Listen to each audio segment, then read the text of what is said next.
Hello, it's me again. The black trans woman is talking, so you need to listen and learn before it's too late for you.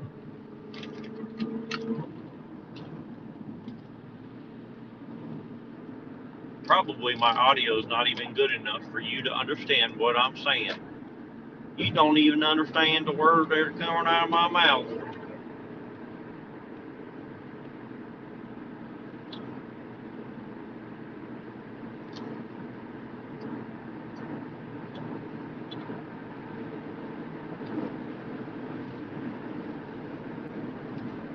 So, what's on your mind today, young bucks?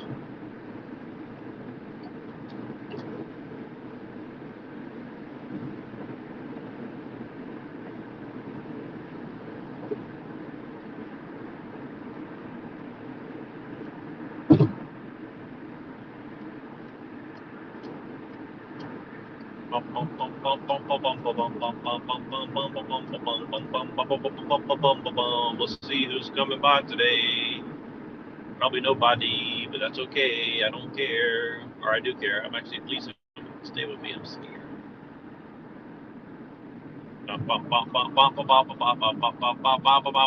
Let's see who's coming by today.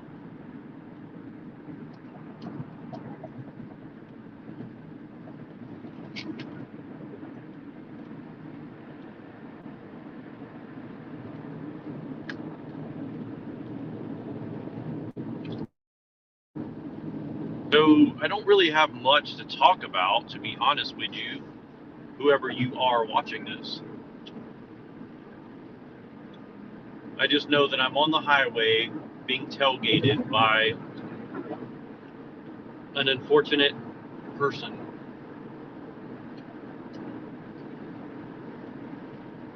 Let's talk like we're people sitting around the campfire, uh, talking about whatever's on the news or the football game. Oh yeah, it's the Super Bowl this weekend.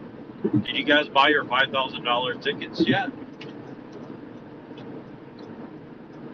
Super Bowl. The only thing super I like is a super smoking bowl. I want to smoke a Super Bowl. Come on, bro. I'm going 80 miles an hour. You get in front of me. Let's go. Come on, man. You ever been driving like 80 miles an hour and have somebody going 50 miles an hour get in front of you? It's quite awesome. I have to say, if you never tried it, it's definitely worth trying. And then watching them swerve across the lane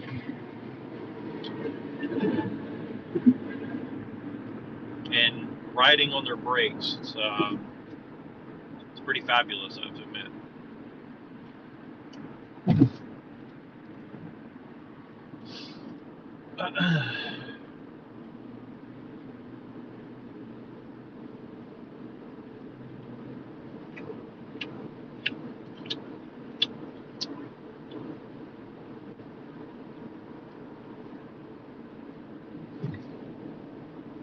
Oh my god, man.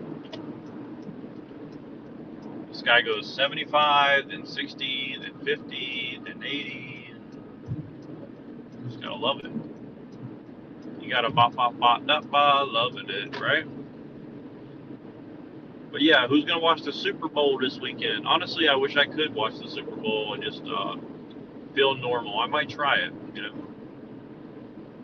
I don't really have any friends, F-R-E-N-Z, but well, actually, I do have a friend. I could go. I could literally go over to somebody's house and put the steaks on the grill and be a normal person. I could do that. I actually have the option to do that, but I don't know if I want to do that. That's the question, really. And actually, it's not even if I want to do it. It's like you got to deal with all the different personalities and all the bullshit. And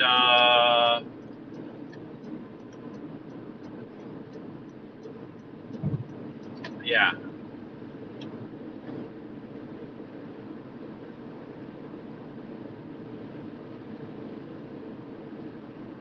we're all given bread in circuses, but now we don't even get to go to the circus. We just get to eat the goy bread and whatever. I mean, you got to handle it. I mean, you got to handle it. You got to hand it to the Jays. They know how to give you some slop that you really love. You know, you got to learn to love the slop.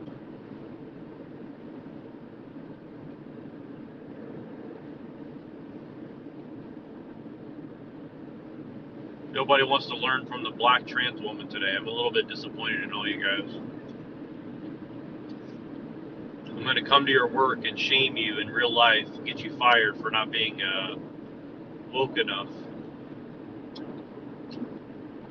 Whether you're on the right or the left. If you're too far left woke, I'll come as a right-wing person. If you're too far right woke, will come as a left-wing person. But really, all I have to do is just show up as a black trans MAGA supporter, and then, you know, that's like the end-all be-all of the oppressed minority right there.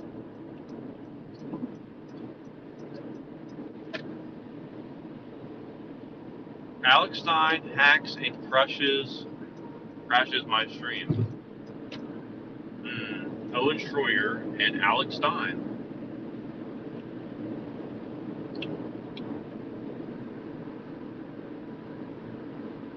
Laundry room confessions.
Fans don't let fans drive drunk. You gotta love the signs in California.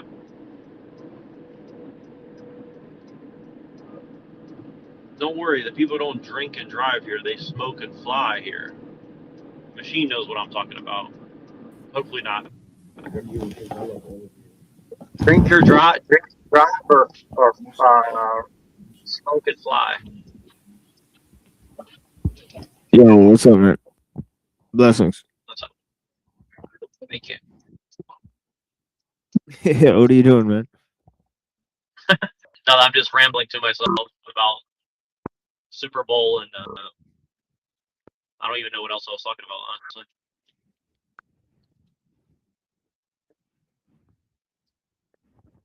Yeah, I saw you talking to the Muslim guy.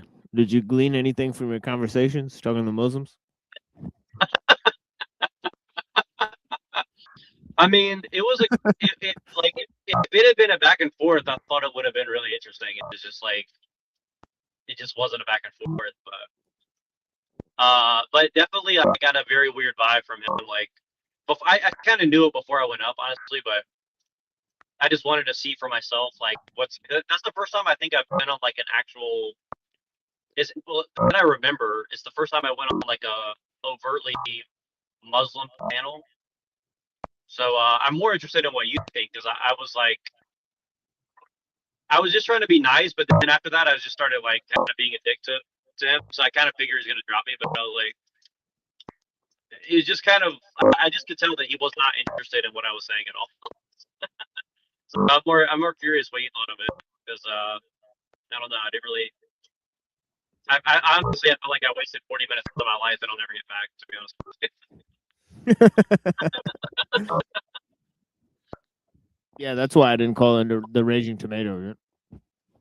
Yeah, well, that's why I don't call into a show like that. I mean, I'm sure that there's something good going on sometimes, but I don't want to sit around and wait for it either. I mean, at least if I can have like some laugh about it. Like, but honestly, when I was on that Muslim guy's panel, I was so bored out of my mind because I knew he wasn't gonna let me talk already. But I was just like, just see how far I can take it, you know. And I don't know. What did you think of what he said, though? I mean, it was like, you know, I was just trying to get into like the semantics game with him. Like, okay, well, you know, is it possible that there could be smoke clap or, you know?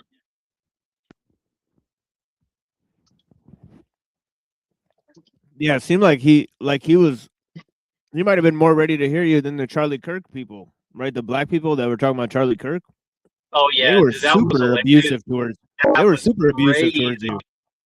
Yeah, No, the that guy was and the really. lady, they just abused you like for like half an hour. No, I know. Well, I did. I knew that it was gonna go bad, but I was just like, let me see, because I already saw this other like French guy. Like I knew he was just gonna like go into like some sort of like rhetoric. So I already knew that it was gonna be tough. And then I was like, let's get into the definitions here. And they're like, as soon as I asked for a definition, like just the way they freaked out, I was like, wow, like I knew it was gonna be like honestly, that was really enjoyable to me, to be honest with you.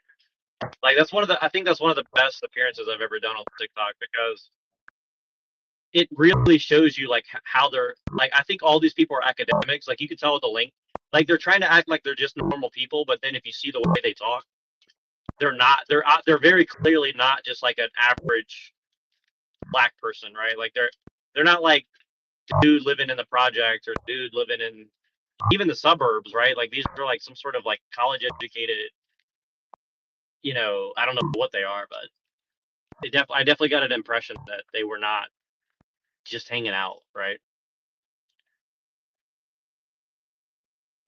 I mean, I'm curious what you I'm curious what you think of it because like I definitely got like what's weird is like all these panels like this, they only have people that they agree with, and then they have mods on their panels that basically have full range control over the conversation, right?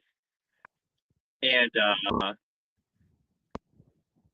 I don't know. I'm really curious about your impression of that one too Yeah, because that's probably the producers or something like that. Because yeah.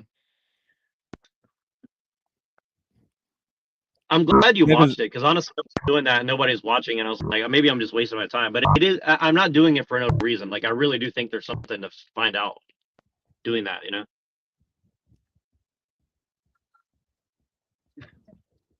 yeah, like a different type of a crowd, like international focus or something like that.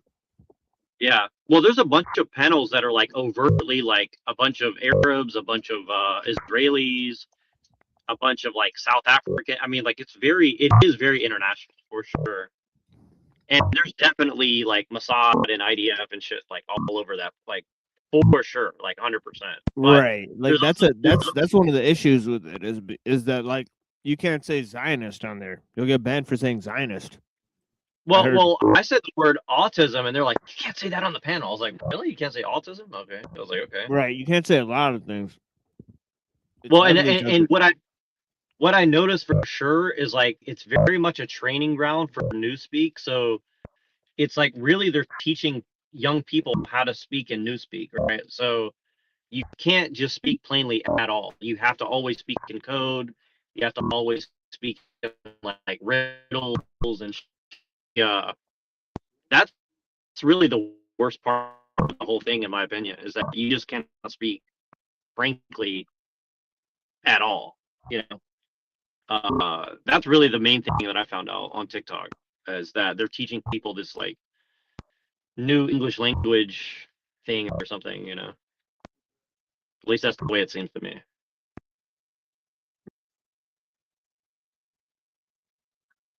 But what Yeah, did it's you kind of think? I like mean, I know that I did not do a good job.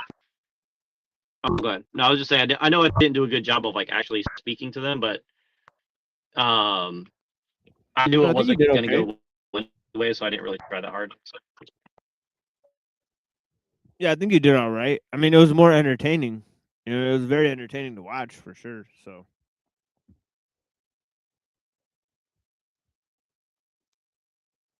because you're See guaranteed to that have an because I interaction. really felt like I was like, I felt,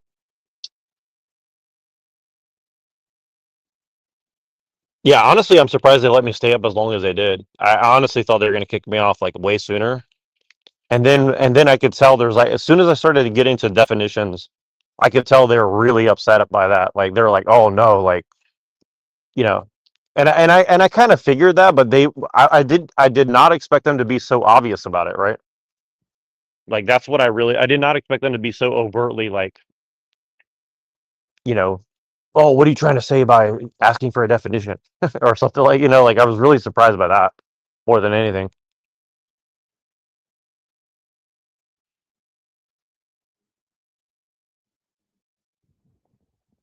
Yeah, yeah. But what's nice about it is that if you're going through the shows, you're guaranteed to have an interaction. Whereas like on YouTube, it's like you have to work really hard just to get an interaction with people.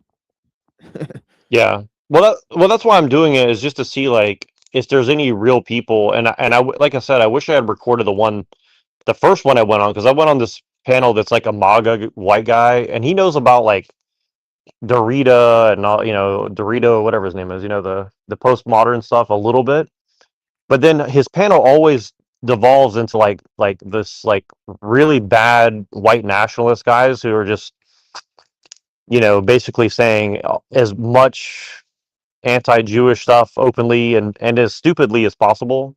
So it's just like the same old talking points over and over and over again. And so I went up there and started talking shit to them, like because they were talking shit to a young guy who has an Asian girlfriend, saying like, "Oh, no, we don't want any miscegenation," and he's like, you're you're a cuck," and I mean, they were being nicer about it, but they were being fake about it, right? So like they were being like just very condescending to this young guy who's actually more hardcore than they are. Like he's literally like probably he's more likely to actually go and do something than anybody else, but these guys are like college educated, like pseudo white nationalists who are like, just find a go be a lawyer, with daddy's money and like go and find some white girl and just knock her up. And I was like, so your plan is to become a lawyer and what, like work for a global corporation and become a Fed or a spy? And they're like, oh yeah, that's exactly what I want to do. I was like, oh, okay, so you're not actually interested in changing anything, you just want a piece of the pie, essentially, right? And they're like, well, we got to make money somehow. And I'm like, okay, so why are you even up here saying all this white nationalist stuff if you're really just basically status quo? And I do that a lot, honestly. Like I probably do that more than go to the leftist panels, to be honest with you. But I didn't record a lot of that, unfortunately. But I'm going to start trying to record more of that stuff because those are really interesting too. Because usually most of the people in the crowd agree with me. So because most of these guys who are going and saying like the extreme stuff are not serious really at all. They're just depressed white guys who have no future and they don't know what to do, so they just repeat whatever Handsome Truth or whatever these other guys are saying.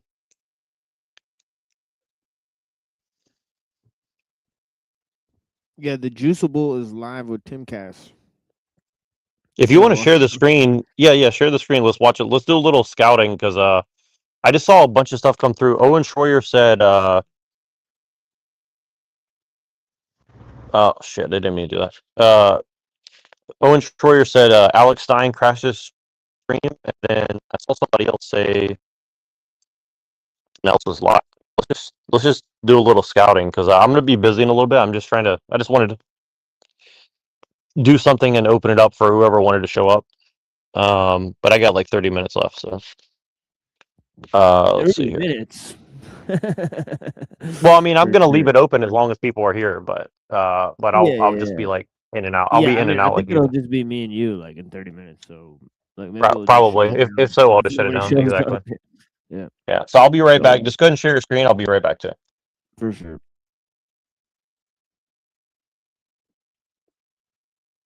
Oh, you changed the channel name back to Neurojack. I see. Um.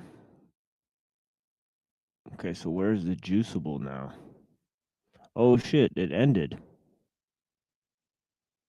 Damn.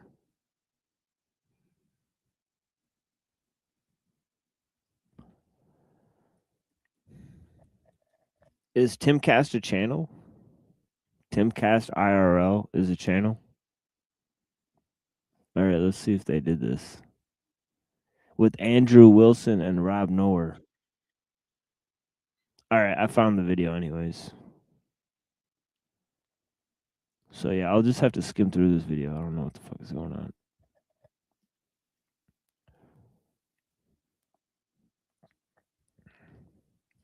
I don't know. I think Truther Cop sent me this earlier. I don't know what the reason he's talking about though. But yeah, the fact, I think maybe the fact they're saying that the Rob Noer's on Timcast, right?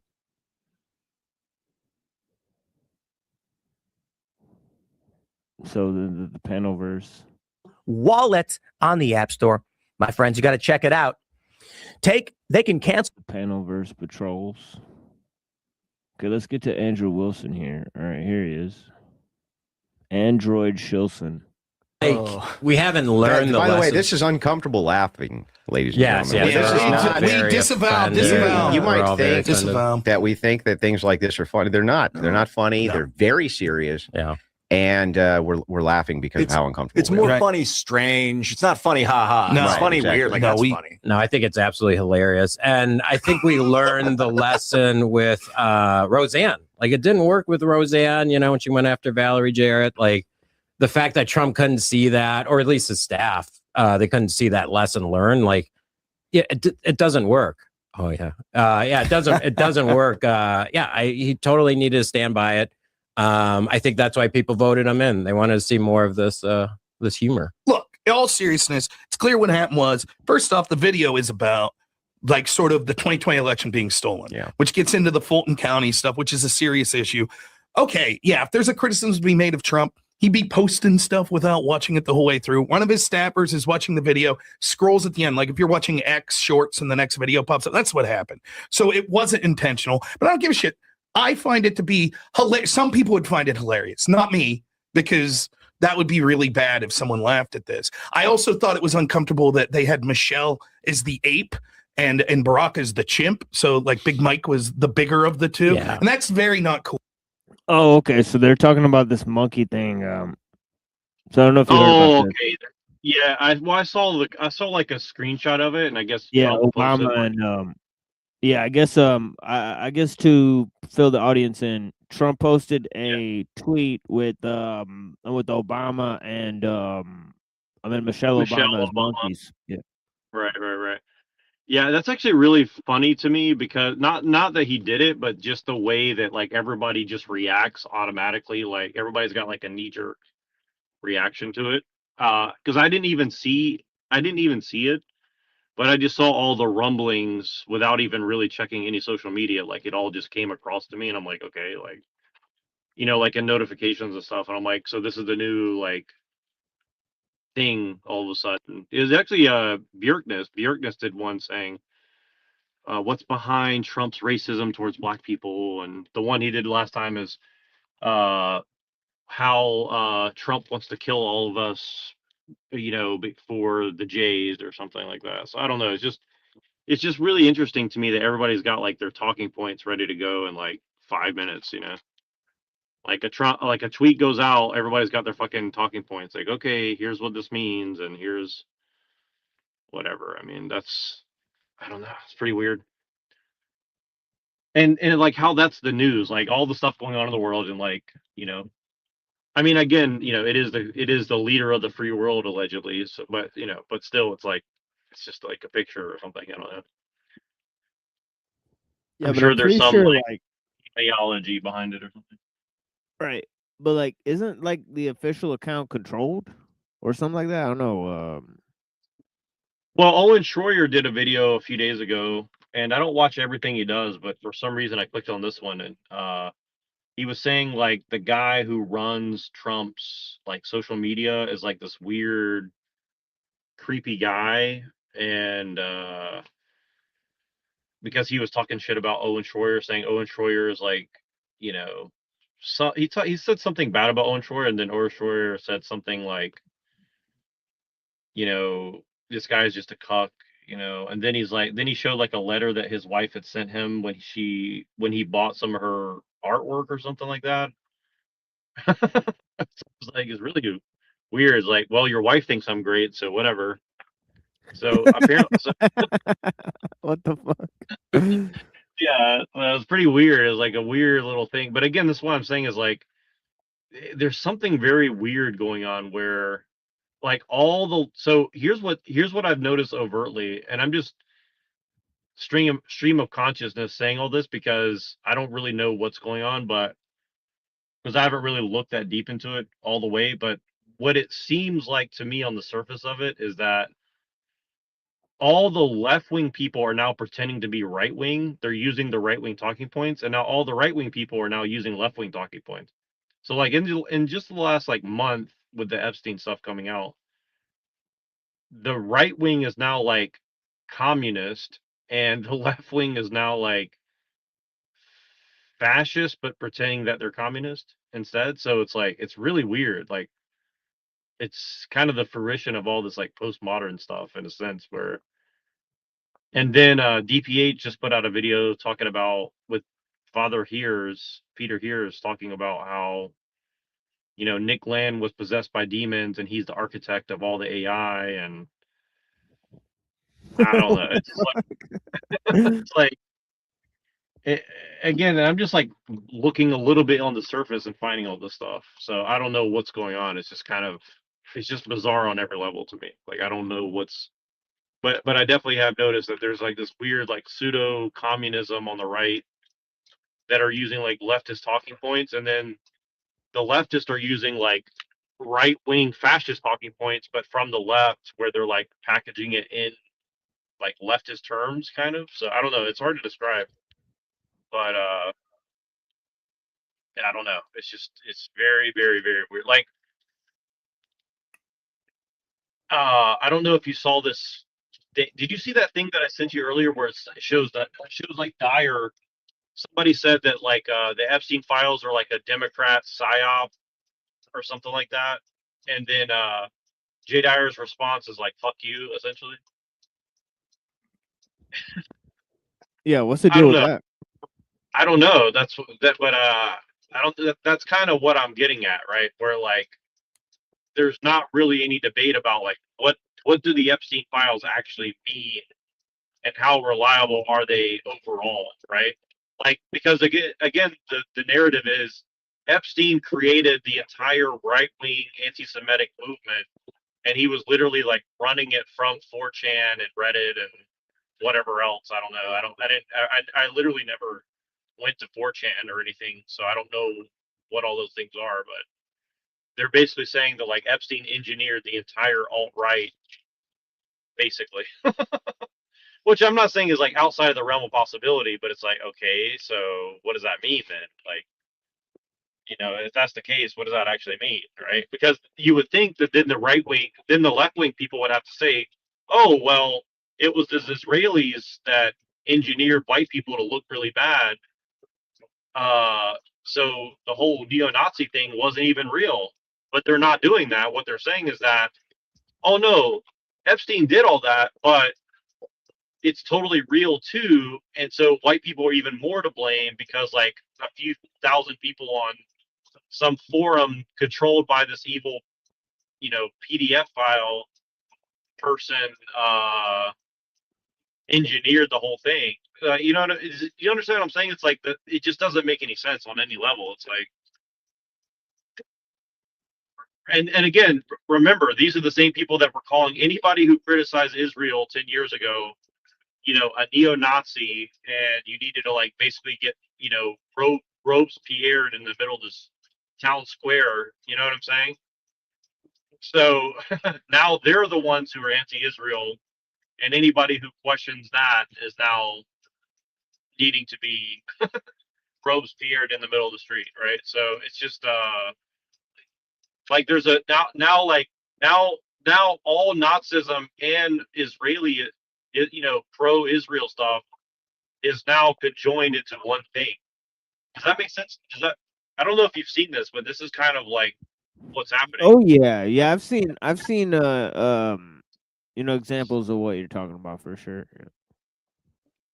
Right, and again, like from a higher level, that may be true, but again, they're not talking about the higher level stuff that we're talking about at all. It's like, it's almost like city folk hicks.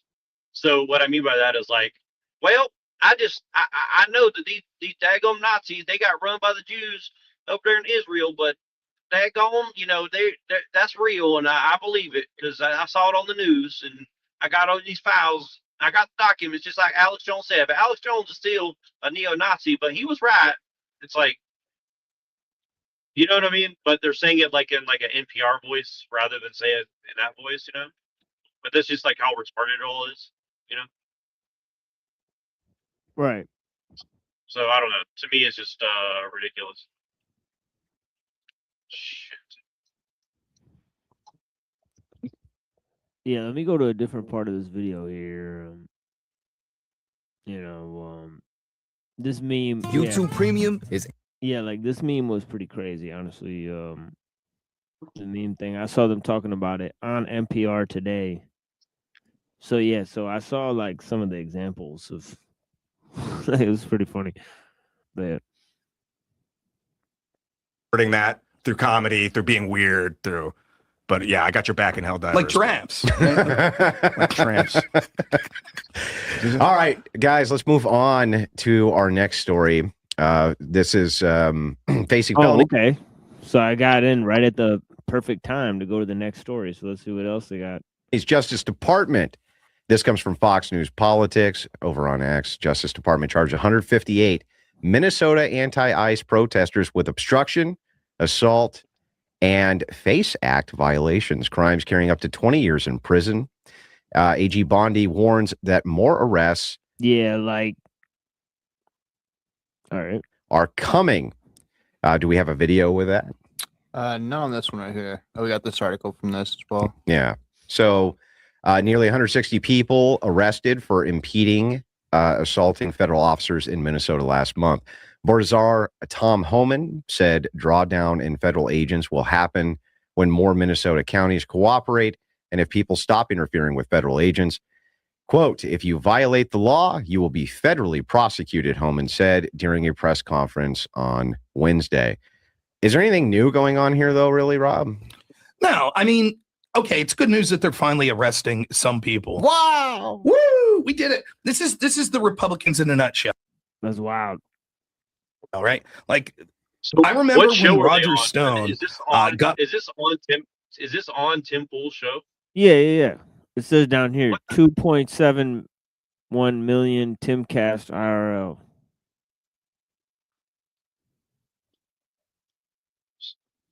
What the fuck? Interesting. So they're just on Tim Pool's show talking about all this? Is he hosting the show, or they're just at his show? It's, I don't know. It says, I don't know. I think they're hosting it too. It's like a dual thing because they were streaming on their channel. They're streaming on his channel.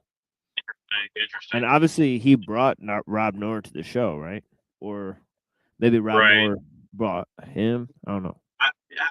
Again, oh yeah, I was gonna say this earlier. I'll just say this really briefly, and then we can just listen to some more. But what's really weird to me about this is like I understand that Rob Noor is like quote unquote good at debating, but again, my biggest complaint with that with their style of debate is like they never ask for definitions. They never go to like what's the principle that we're arguing over. You know what I'm saying? So I don't know. Right. It's just they have a really like, fake autistic version of debating, in my personal opinion. Like, again, this is why I like Stefan Molyneux, because he'll always go for like, what's the principle that you're doing? Which, again, like he's kind of a psyop in and of himself, and he's, not probably the best, but at least he'll try to make sure that you're on the same page about like what exactly are you talking about to some degree, right? But these guys, like, they just kind of like they spew facts without really like a lot of context where it's like your facts against my facts or whatever. And Phil Leader's here now. Hey, can you hear me? Well, Hey, what's going on? you know, Can you hear me now? Yeah, we can hear you. yeah, Or I can hear you, or I don't know if he can hear us. Yeah, I was just earlier today a little busy, not that much busy. Had some Milady people follow me today or something, but it's really cold outside and spending a week day trading, so just have other plans for the weekend, I guess. Some other weird things going down in the news for sure. All I could say is that.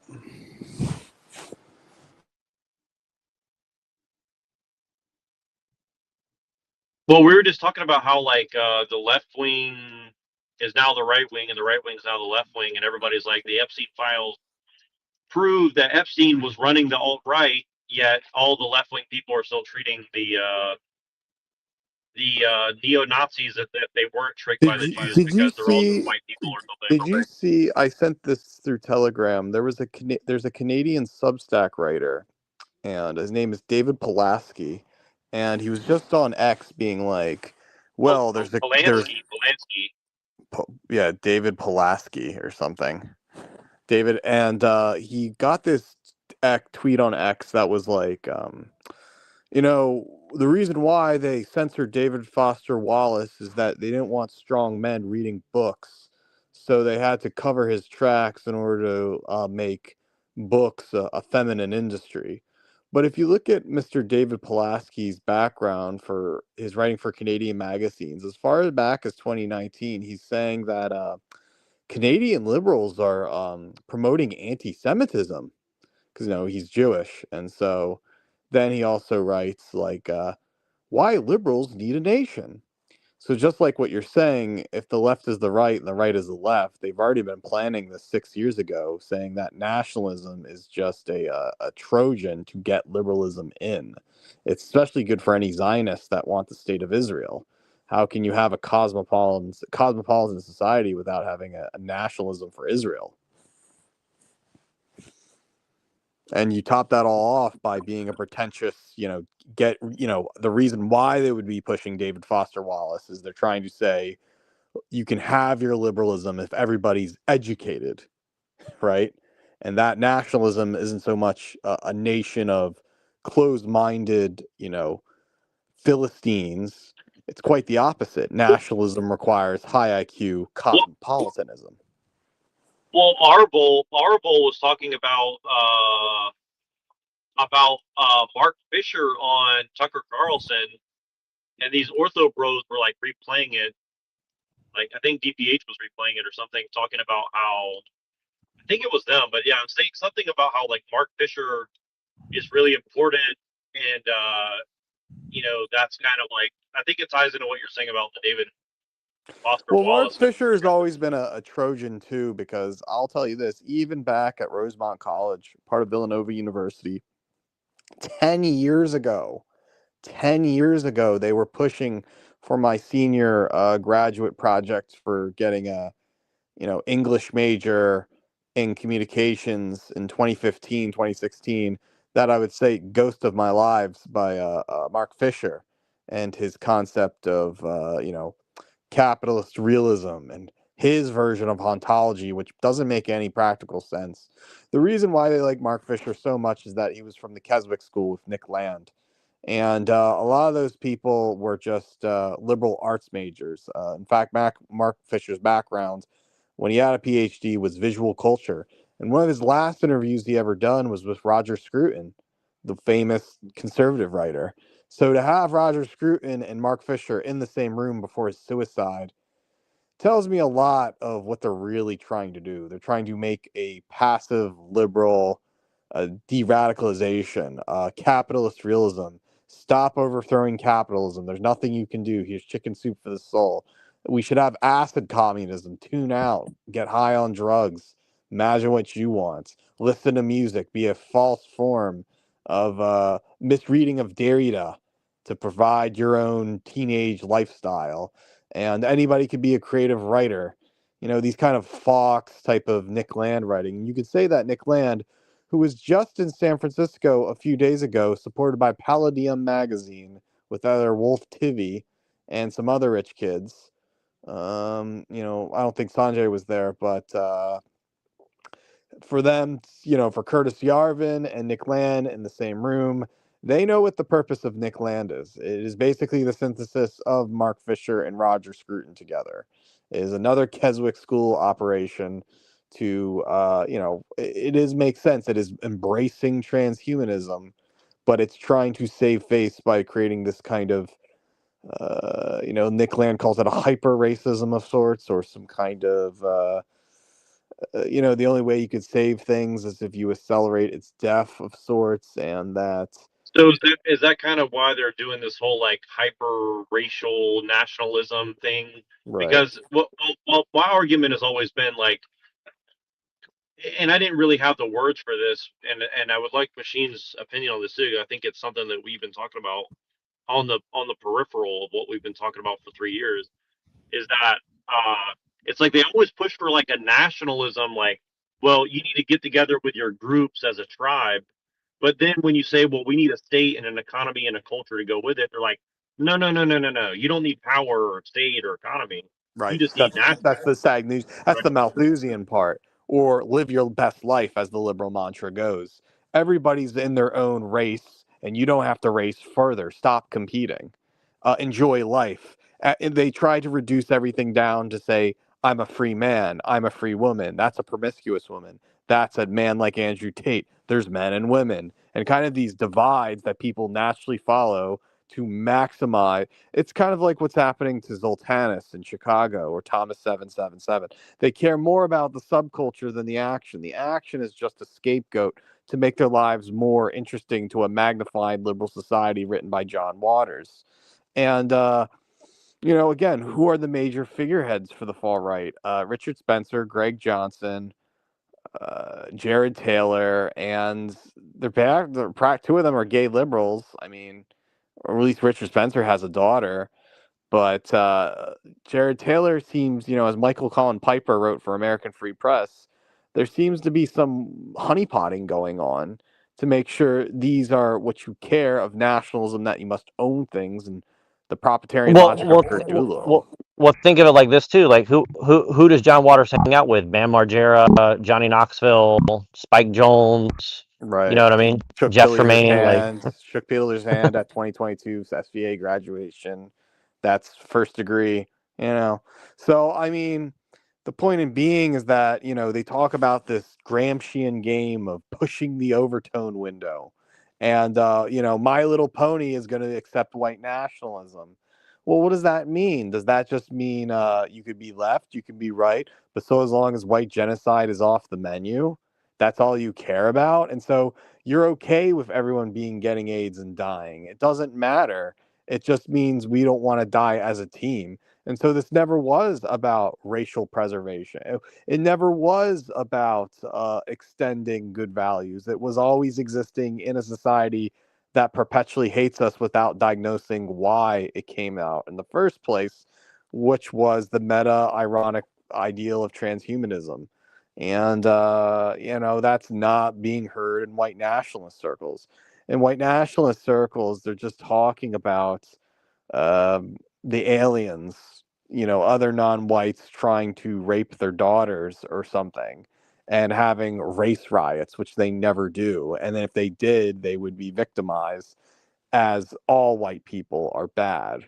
And the only thing they can do is libertarian logic of moving to Arkansas and say, just leave us alone out of private property, which the Manhattan and LA elites already do with millions of dollars.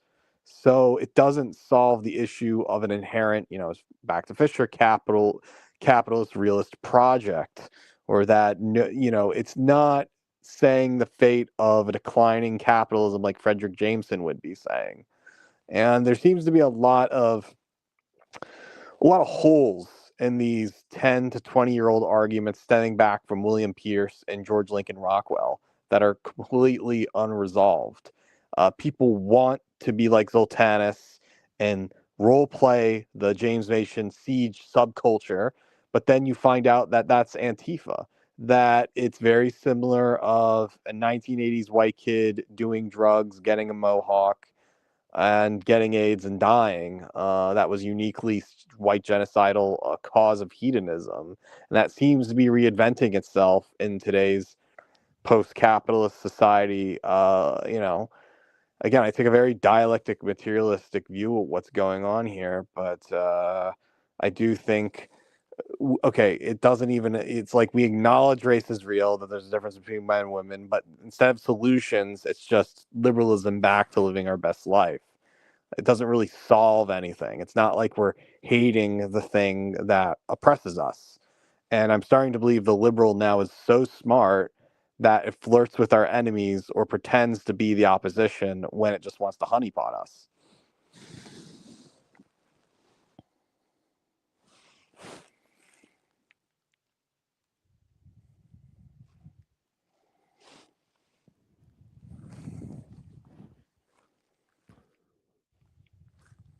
Yeah, I don't know if Neuro's there. Are you there, Neuro? He's probably out getting some Yeah, stuff. I'm here. I'm here listening. Nice. Yeah, I mean, I just wanted to get your take. I wanted to get Machine's take or your take.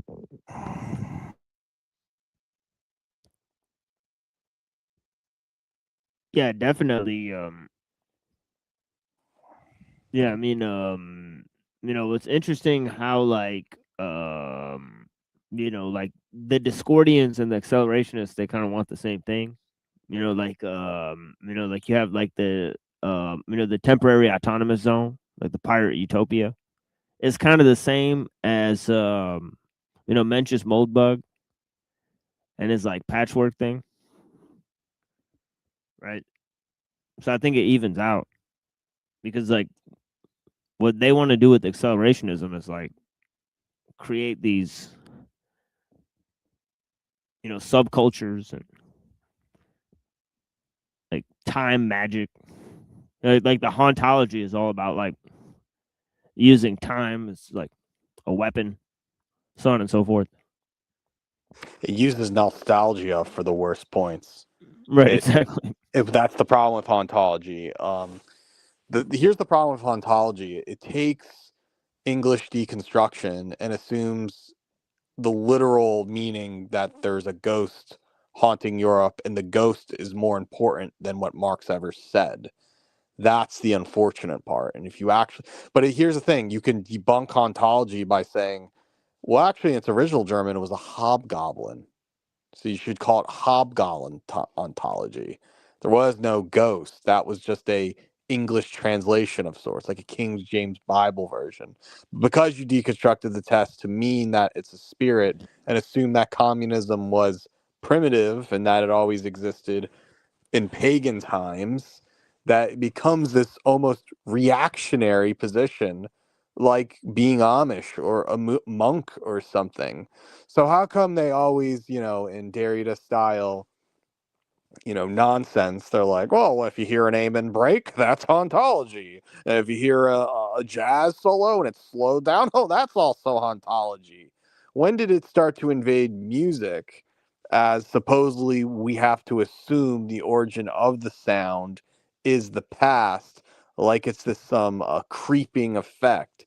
I remember there was a liberal agent by the name of Alex Reed Ross. He wrote a book called, quote, Against the Fascist Creep, as if there's this thing that's always in the back. You can't get rid of fascism. It's not like Mussolini's government. Fascism is this creep. It's a set of values that go against liberalism, like the belief in race and men and women being different. That goes against the values of transhumanism, right? And so if you kind of reduce things down and not explain communism as rather a primitive ideal of the world, it's like what Gabriel Rockhill says. You throw away what Marx or Karl Kautsky or any Marxist would say in favor of just values. It goes to a point where Tony Negri writes in A Commonwealth that perhaps communism is what is common to the people, right? A commonwealth is the nation. Oh, there's commons like water and this. And perhaps communism means just what commons that you have, And so you stretch the word to a point where you're not a musician, you're an actor.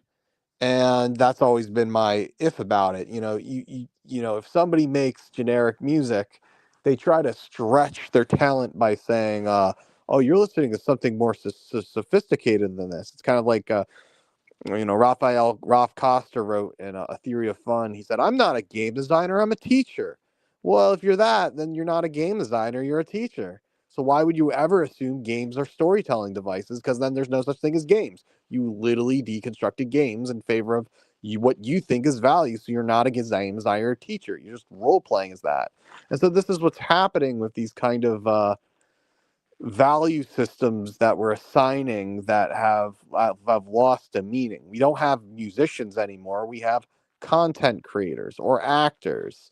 And I think this is the dangers of ontology, because instead of having actual scientific socialist Marxist Chinese communists, you have liberals pretending to be communists that then call you racist. And this sounds like Trotskyism and permanent revolution, because it is.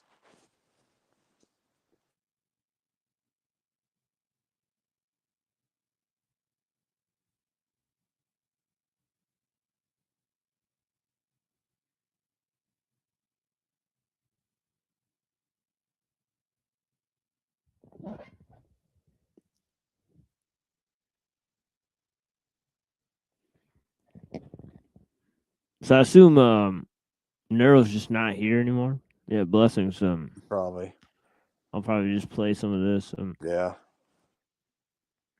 Yeah, so this is, I guess they're talking about like Minnesota. I don't know what they're talking about. Add to that because I just my hands are full. Yo, I what's couldn't up? just hit the button. No, it's all Yeah. good. So have you guys seen anything about the Super Bowl, for example? So like the good example of this San is like the Francisco, Bad isn't Bunny. it? Yeah, it is. And and the person they have for the halftime is Bad Bunny, and Bad Bunny is like the most generic, Puerto Rican music person in history, and it's like just literal boy slop music. Well, And it's in Santa Clara, the Field of Jeans. So that's technically South Bay. I mean, a long time ago in 2012, it was Candlestick Park, but they can't. So it's now technically Santa Clara, where they have near California. Eventually, they might take down, but yeah, well, they put it down there because all the rich people can actually afford to go to these places, or a bunch of rich people who live in Palo Alto or Santa Clara or Morgan Hill or Gilroy. wherever. What was left Right. of the working class of California. So if you're on East Bay, you'd have to turn around near the San Mateo Bridge, or not even that. You just go south around. But yeah, Bad Bunny. It seems but it's exactly what you're saying. He's like out here saying like, oh, we need to end racism and all that. And by the way, I'm a great artist, and now everybody loves me. And he's the most streamed artist in the world. It's like 19 billion streams of his music in the last 5 years. But or something here's like the that. funny part. It's Spanish, right? It's not in English, right? Correct. So that's interesting. So maybe South America.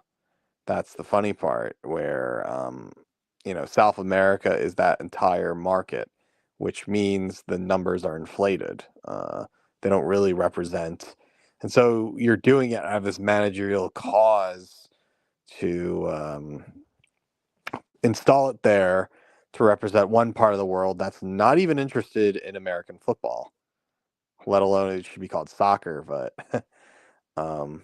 I just think that's weird. It's kind of like a weird way to saying that you care about people, but football becomes a symbolism of one's own jingoism and nationalism of sorts, but it doesn't really reflect that Bad Bunny part of the world. It's a lot like K-pop, pretty much. Yeah, BTS right. Yeah, exactly. It's trying to bring them into the fold. Like, okay, we need to bring you guys into the fold, so let's pander to. Like, here's this. Last year it was Kendrick Lamar. This year it's I'll put it Bad this: Bunny. it is a slap in the face to tell Americans to be into everything Japanese for 30 plus years, and then starting in 2009, 2010, they take it all back and they say, no, it's the age of K-pop. Sorry, all the Koreans are in Mountain View. They run Netflix. Oh, sorry, we don't have Japanese anymore. We have Korean women everywhere. It's all K-pop, whether you like it or not. even though we told you like anime and all this stuff for many years. We could have had J-pop. No, we're having K-pop because of geopolitical order, and we might go to war for the North. So that's why they're doing it. It's a dialectic materialist domino effect.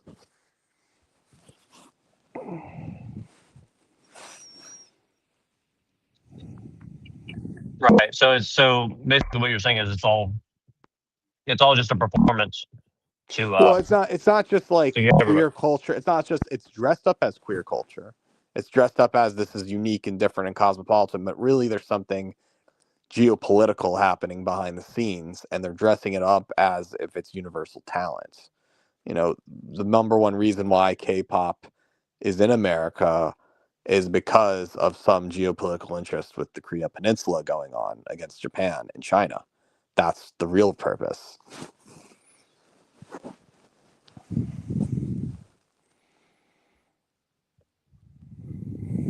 And why do you think Nick Land was in San Francisco recently? I think SF. Well, I mean, it's the Giants. I mean, so I mean, I mean, not the Giants. It's the 49ers. Well, again, I guess when San Francisco was a big tech company, right? Giants were always winning, and then now it's the 49ers to keep that illusion that there's something happening in the Bay Area, even though they lost everything Oakland and East Bay.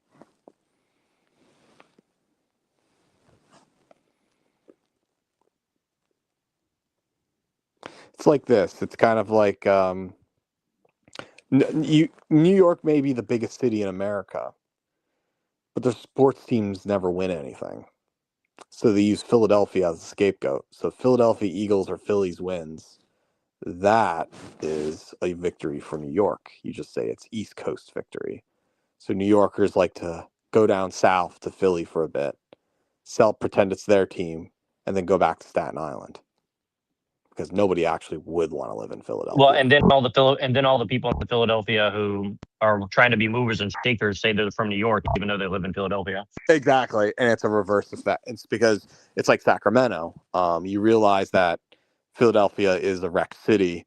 You wouldn't be there, so and if anything's going to happen, it's in New York. And the thing is, if you're in New York, you're too cosmopolitan and uptight, so you want to pretend you're working class. So you associate you're from Philly. And it turns out the people who celebrate Philly the most are New Yorkers. And the people who talk shit about Philly the most are people from Philadelphia. It's kind of weird. It's like the Detroit effect, right? The most people who hate Detroit are people from Detroit. But the people who say good about Detroit are probably from Chicago.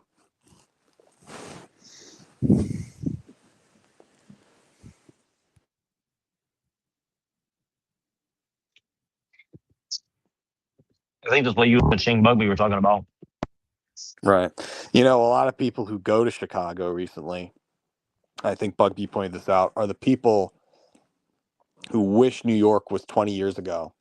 Because they don't have a place in New York or LA, the most stubbornest people of all, they move to a secondary city to say, while I can't afford rent here, I could make it in a city just as good. And so they choose Chicago. I mean, Chicago is usually your choice between Milwaukee, Indiana, or St. Louis or whatever. The point of being is that that's the only thing going down in the middle of America. And to deliberately move there is the same intentions of Philadelphia. It's kind of like Portland of the East Coast. It's not that you're in Seattle. You just want to be close to Seattle without being there. So you have this kind of legit suburban mentality. It's kind of the home ownership scam. Well, that's what all the white nationalists say. They say move to the Midwest and get a white wife and live in a But you suburb go of to Chicago or and Indianapolis. Chicago is almost similar to New York City. It is literally almost a carbon copy of New York. And it's just a lesser in population, a little different design.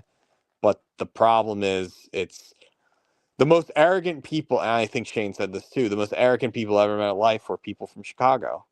Because it's it's third biggest city in America, and yet it doesn't win anything. You might have all the food there, like McDonald's and Kraft and whatever. Da Bears. Da Right. Bears. Yeah, that's too. And here's something in sports too. the Bears were in the early '90s and late '80s. They were fighting against the New York. What is it? It's not the Jets. It's the. I forgot. New York Giants or something. Okay, or they're Yankees also a or- Giants. They're also a Giants too. It's not SF Giants, right? But I thought it was New England Giants or whatever. New England Patriots. Okay, but it's funny because there was a time when Chicago rivaled against New York, and that SNL skit was made on part by New Yorkers, or at least liberals in New York, to insult the middle class arrogance of Chicago, thinking they had one up from New York. That's what was going on, and some people believe that the power would be turned. There was a time where Chicago was the second biggest city, but because so many people moved to LA out of a Theodore Adorno dream for movies and porn and whatever, that's what happened. Chicago still remains at 5 million people, and LA is at 6 mil, and New York is still climbing with 9 mil. That will never go away. And so if you're trapped in Chicago, you're basically New York 20 years ago. And it's not possible to make a Wall Street there or a movie there. So you get stuck in frivolous pursuits like music or food or living the Cosmo life without, everybody lives in one part of the neighborhood. You have a color line, you go around a loop and you come back. Everybody meets in the center, then they disperse. It's kind of like the Philly lifestyle, but that body of water, like Michigan, is literally a beach, literally an ocean. But yeah, I just want to say, long story short, the most arrogant people I've ever met were people who take irrational amount of city pride. These people do not logically think correctly, even for people who live in Reno. It's just like nobody would ever arrogantly celebrate Pittsburgh over Philadelphia. You would get the fuck out of there. And I think city pride is some liberal invention of cosmopolitanism where you're stripped away from your race, your identity to such, Emil Durkheim deracinated extent. The only thing left is a city. And here's the funny part. You choose your city. You think you owe the city, even if you were born there. Here's the thing. The people who choose their city are not from that city most of the time. If they're talking how great and cool Austin, Texas is, I guarantee you they're from New Orleans. Or if they're talking about how great Atlanta is, they're probably from Philadelphia, right? It's always like that with city pride. They always not from the place that they're from, and they only take pride in their 20s and 30s because they think they own it because they live there, which is a falsified notion of liberalism, because liberalism needs property to function, which nationalism needs property to function. And it's the same arguments Jared Taylor makes. He says, English people owe England. Therefore, nationalism is a right because I own it. Well, if anything can be subjective and you go to a different city and that's your city now and you're irrationally hostile to people in Sacramento, what is even the point? I thought nationalism was to create an egalitarianism as a whole, right? So if you that's why liberalism celebrates city pride, because it creates irrelevant competition and divide and conquer strategies. You'll have like a Japanese Eurasian, you put him in Detroit, and all he won't shut the fuck up about is Detroit.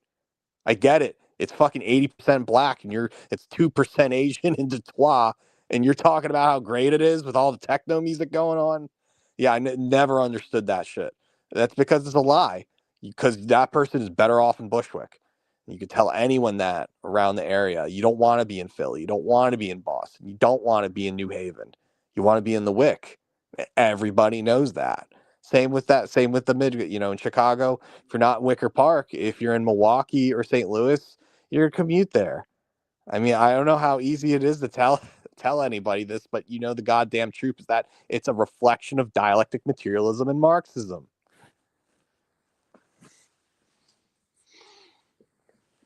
Well, in that case, like when I first met you, you were literally saying how Andrew Wilson's a Trotskyist. So how does that tie to the Trotskyist angle of it all?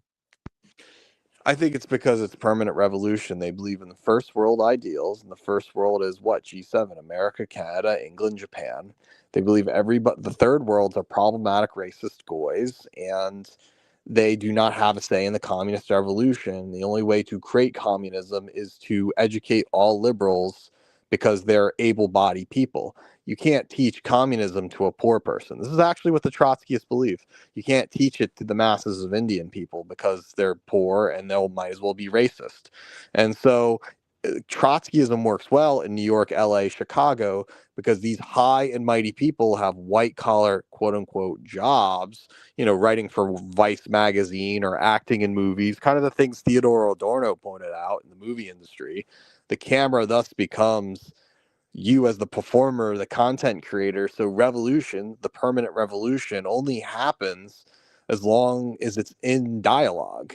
And so you throw away Stalinism, you throw away Leninism or any ideal of vanguard communism in favor of a movement that cares more about culture than it does about praxis, because it's kind of like everyone becoming a Jew. It just leads into Antonio Gramsci and then him saying, well, communism seems to be fake as it is, and the only way to talk about anything is to get into a war position to make sure all of our values are of the same thing.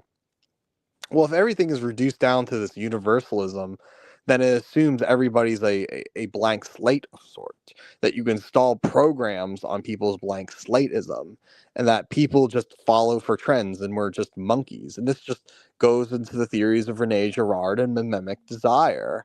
And so I guess this is just some weird form of hyper-liberalism now, where the socialists and leftists we know today are a post-Trotskyist form of it, or these very people are the ones that will make YouTube essays about Space Jam and Marxism, the hidden working class message of Shrek, something really goofy like that, or the George Bataille notion of Frozen 2 and how that snowman is bound for eroticism and death, right? Going back to Mark Fisher, everything becomes this kind of creative play of David Foster Wallace thing that liberal America gave us. And if America is this project where we are free to do whatever we want, we are celebrating the transhumanist value to do things. How Trotskyism applies in that is that it says that communism can only be accomplished through its control of people through culture. You could say it's Gramsci, but this is why you get the neoconservative movement where it's like they're talking about James Burham, the managerial revolution. He was a Trotskyist and realized, well, that praxis just means if you want to have certain basics in life, what would a Trotskyist run world look like? Well, we'd all have fake Zoom laptop jobs, pressing buttons, telling people outside of America to do things. And honestly, you create a type of feudalism where socialism is only enacted by a type of private capitalism where we're in front of our laptop and we call it quote unquote work, wherever that's day trading or on Zoom or like customer service for Perfect Circuit or some bullshit like that.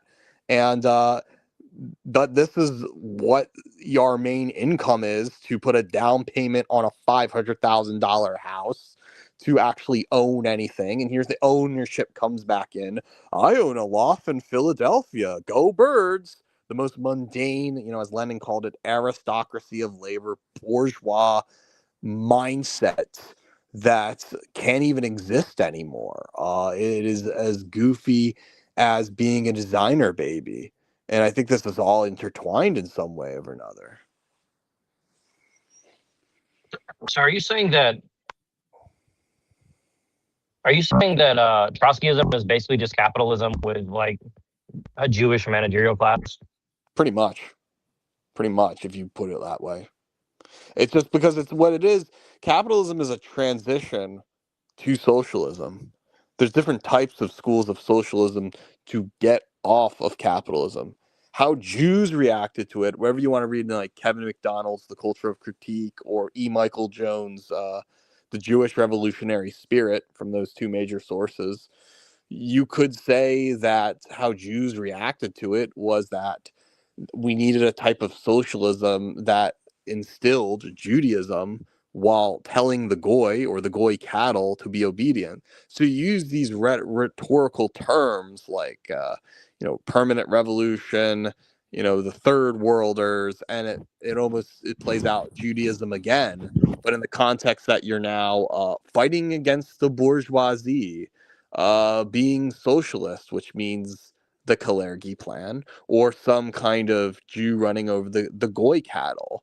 And it thus becomes religious again. And then when you have, that kind of anti-Zionist, somewhat anti-Semitic sprout, then they say that's Stalinist, because all the Stalinists were for self-determination. Everyone had their own racial nationalism under multipolarity to support one another. And that's now being really popular again. And there still is. So when everybody says they're an anti-Trotskyist, they're really against the Zionist world order, which is a nice way of saying against Jewish supremacism.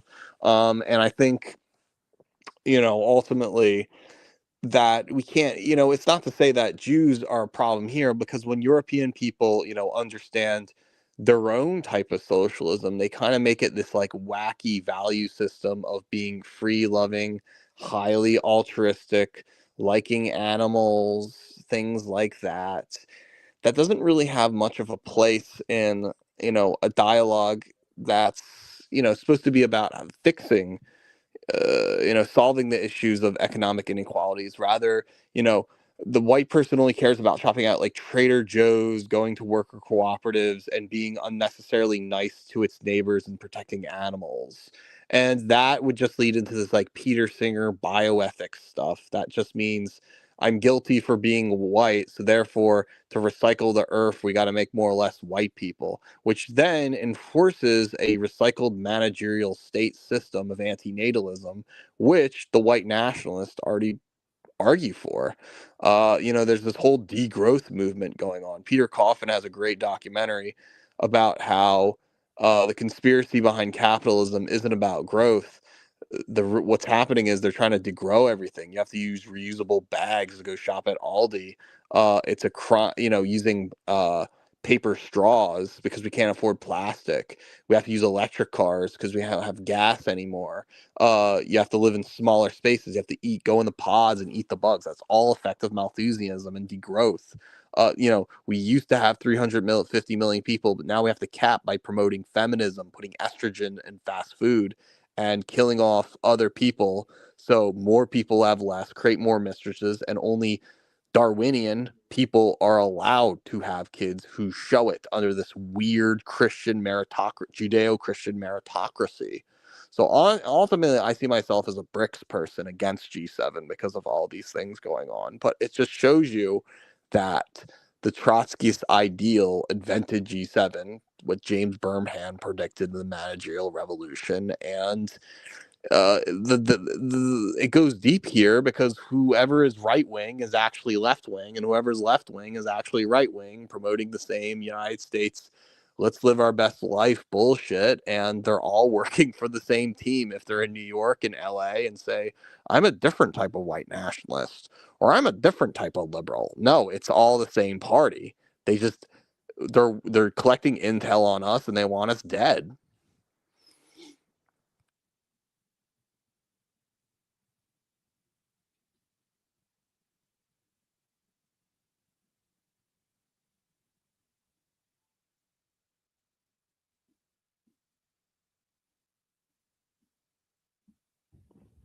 Sorry, I'm a little busy for a few minutes. My hands are full. Sorry.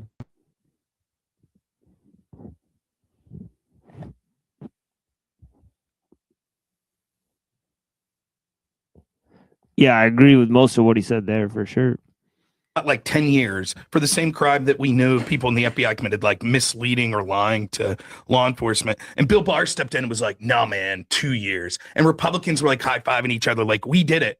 And then meanwhile, it's like, well, how much did Bill Barr recommend for Andy McCabe or Comey? 0 years. That's constantly the Republicans like, what a victory. There are lefties that are rioting, collaborating across the country with big money donors, politicians in the Democratic Party that are encouraging them to go out every single night on Fucking waiter, dude.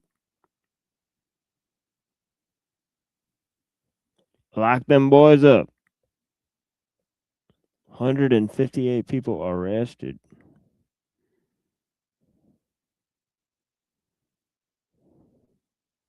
something the White House will be discussing with lawmakers. Let's play the video. All right. Oh, what the hell? Give it to me, Caroline. I want it. DHS funding was to demask ICE agents. One of the Democrats' main demands for DHS funding was to demask ICE agents. Is this something that the president is even considering? Again, this is one of the specific points in the letter that went out. And we'll back the video up in just a second here, but notice the focal point here: demasking ICE agents. Mm-hmm. Right. So what's been going on, in my opinion, is a mass terror campaign, which is reminiscent of Weather Underground, and the left demands that ICE agents be unmasked, and this way they can dox them. They can get that dox out to people who will actually affect some sort of terror against these agents. That's what's actually happening in real time, and that's what the concern is. That concern is legitimate. We've seen these people before surround people's houses. We've seen them before. They went to Tucker Carlson's house. Yep. They will harass these agents and they will dox their families, and they're happy to do it. Now, they claim on their side, wait a second, we have a right to know who these people are. They're public service officials, and they shouldn't. They went to Tucker Carlson's house. What the fuck? What in the world? Be out here masked up. That comes with the territory. So how do you solve that from the libertarian prism?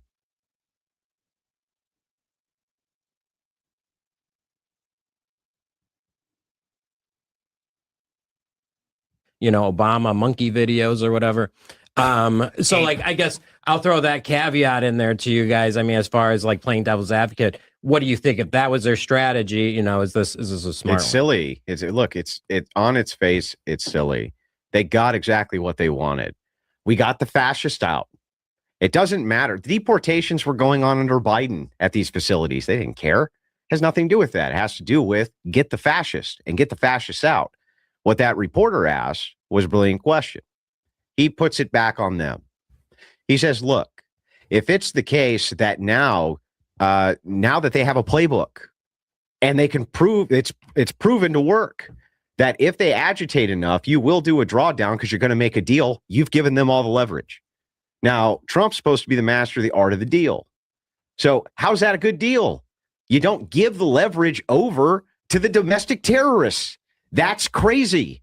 And that's what it looks like is happening to me.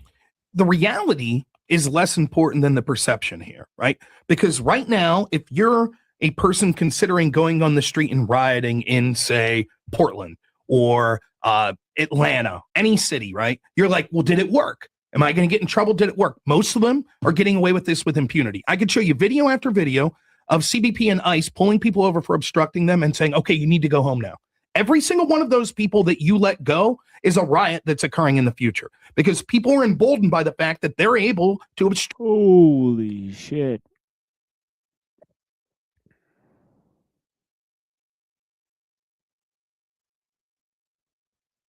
Rapunzel, throw down your support for your voting base. Come on. You have a lot of lights on. Dinner's got to be done by now. We haven't heard from you in a very long time.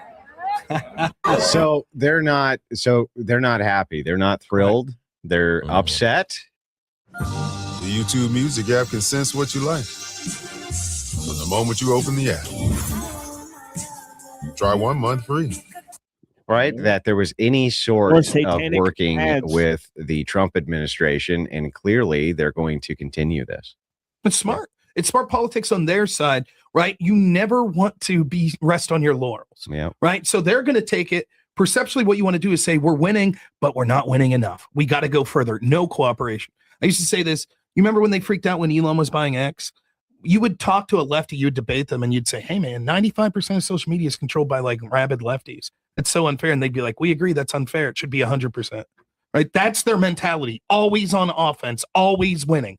Right? And so I can see why they're doing this here. The one good part of this, like if you want a little schadenfreude, look, man, the lefties get the wall too at the end of this, right? And so the idea that someone like Tim Walz isn't going to be, remember when he said, he's like, I don't like that they're coming and they're calling me a retard. I don't like that they're doing that. Like, it's like, yeah, these lefty mobs are going to turn on you. It's not just going to be the right wingers. Ask Kristen Sinema, ask Joe Manchin, right? And so you got to stay lockstep with them the whole time. So yeah, well, good for you, Walls. I hope you're not sleeping tonight. Well, this is not my position, Andrew, but yeah, this was the position. This is 100% my position. 100%. That they would, disrupt with working with Walt, like they would disrupt the left, and now the left going after Walt is kind of what the idea of them with the stand down or whatever you want to call it, like to kind of start. That's kind of the idea. Yeah. I mean, what do you guys think? I mean, we see this here, like. Well, I think that the idea is exactly what Rob's saying, that they're always going to stay on offense now. You have to understand this campaign for them has worked. This has been a successful campaign for the terrorists, for the Antifa terrorists. This has not been a successful campaign for the Trump administration. And they're continuing their winning streak. And you can argue that point, I suppose, but these arrests, they're going to get thrown out. We know they're going to get thrown out. We know that this is leading up to more and more and more and more. It's been like this since. It's terrorism. If you protest, it's terrorism. And they'll arrest you if you protest. Methods. The initiative aims to change Oregon's animal cruelty laws, which opponents argue would impact animal husbandry, training, wildlife management. Opposition, the American Kennel Club, the AKC, and other groups are actively campaigning against the petition, urging voters not to sign it.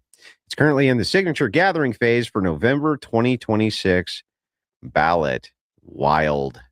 This won't pass, though. And here's why. It doesn't matter how woke people get, right? You can't mess with their dogs. Like even the lefties, they'll be like, but I like my weird Pomeranian breed. Yeah, but it would criminalize common practices like hunting, fishing. Well, yeah, that part they'll be fine with. It's the breeding. No, I don't think. Look, the thing. Have you ever seen fishermen who can't fish? Yeah, I know one. Okay, they go they go insane. Something in their brain breaks. You can't keep a fisherman away from the water for too long, or they. Choose Zorro.com and get it all to keep your.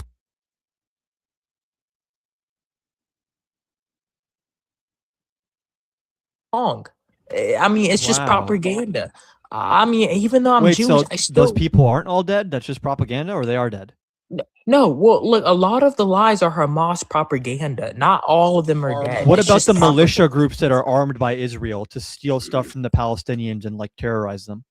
No. What about like it's the just popular all, forces? It's just all propaganda by the Western. No, but media. Netanyahu admitted that he funds those groups and gives them weapons, right? No, So is because Netanyahu they lying? help protect. They help protect Israel. Like Joe Biden supports. No, they Israel. steal food I'm from not- the Gazan people. No, they don't. You got proof of that, Adam? Yes. Show You me can just proof. look up popular forces UN food truck. They consistently Oh, well, would I pull don't- over I UN food currently- trucks and steal food from them. And okay, Well, look, this guy's getting. I currently don't. I mean, do they even get the? Why are you muting me? Not What you, did this I guy do? who's not spamming you, glory to Queen. IDF. Oh, okay. David, you need to chill, But yeah, bro. I mean, but yeah, I mean, look, You see his I profile mean, picture? America has been a big help in helping Israel. I mean, even though I'm a Republican, I thank Biden for sending us I money. agree. I The private Biden military cares. contractors have been a really great help to Israel when distributing I mean, fucking look, aid. This may be the killing first Israel. person I've David. ever met who's like, I hate Biden, but when he gave weapons to Israel, that part was based. Well, David, when you have your grandmother who lived, my grandmother lives in Israel, and you know what happened to her? You want to know what happened to her? Not Since really. you wanna Well, if she's in Tel Aviv, she's good, isn't it?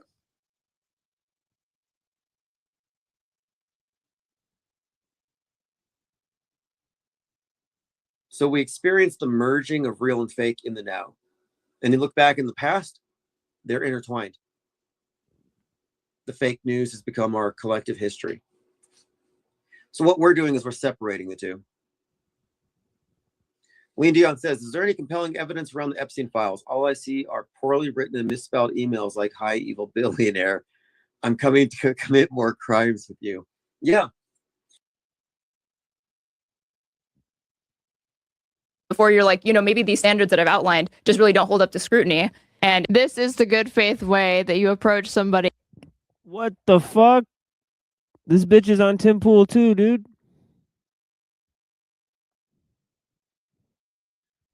She's showing a video of herself on Tim Pool. What the hell? Who is this? Oh, this is that weird leftist lady, right? And she's on a show that says Tim Pool and the Crucible. And she's a leftist, right? She's like that weird leftist lady.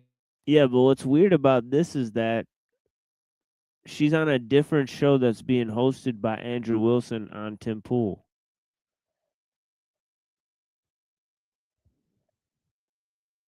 So he's hosted several shows on Tim Pool, I guess.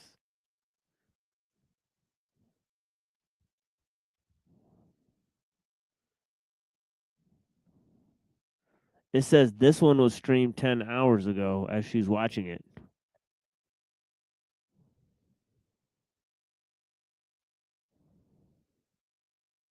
So yeah, what the hell? This like chick right here is like some sort of crucible honeypot. But yeah, dude. Let's go back and see what they're talking about. Well, it's more than that. Like it's like over the whole codependence coven, over. It's like a whole coven around Damien Eccles and Temple and shit. In my opinion, allegedly. Damn. Roles? What do you mean? You know, I don't think that that's true. That feminism is all about just choice. And then I think you also have to define what freedom is. Well, the first thing we should do is make sure we get both of your definitions of feminism so that we're not speaking past each other, right? So starting with you, how would you kind of define it? Now, I understand you're not going to be able to give me an Oxford definition, and I'm not asking you We to. can go off the Oxford definition. It like literally doesn't matter to me. Just even a proprietary one so we understand where you're coming from the worldview. I would say the promotion of social equality between men, women, sexes, genders on economic grounds as well, and prioritizing liberty, independence for women. Within that, obviously, I think it's not really, the characterization you just gave of what you understand to be feminism. I find a lot of people that push back against feminists or like feminist goals, feminist. I started to like argue on the merits already because this woman, when giving her opening statement, she already started to disagree with me, and he didn't stop her, and he's about to stop me for just starting to engage. He's like, well, hold on, we're defining terms. Aims kind of have this caricature of what they believe the goals of feminism are, which is supremacy to men, supremacy over men rather than equality. And I think to the extent that you can make that argument, the promotion of social equality between the sexes But hang on. Let's just start with kind of a summarized definition that we can work from. But just generally, promotion of social inequality. Okay. But again, I was doing a lot of yapping. If he just really wanted my definite, he could have cut me off a lot sooner if he wasn't going to let me continue. Supremacy over other genders or men. To me, I mean, that's fine. We can even look up. I mean, if we want to look up what the dictionary. Yeah, it was earlier today. I was this morning. Fine putting up a dictionary definition. But, you don't have to use a proprietary one, but just. But it doesn't. The thing is it doesn't matter. It's how has it played out, right? The definitions at some point don't matter. The technical definitions with a movement, right? It is what people think. I don't even disagree. Like,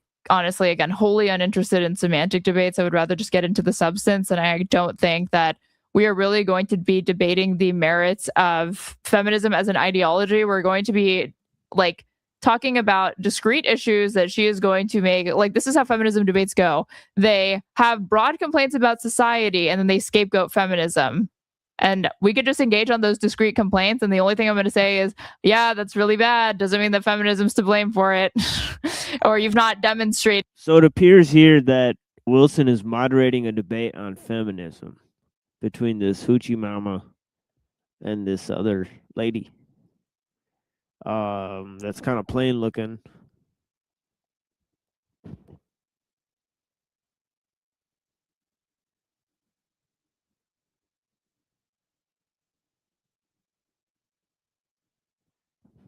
So yeah, I'd say overall pretty strange.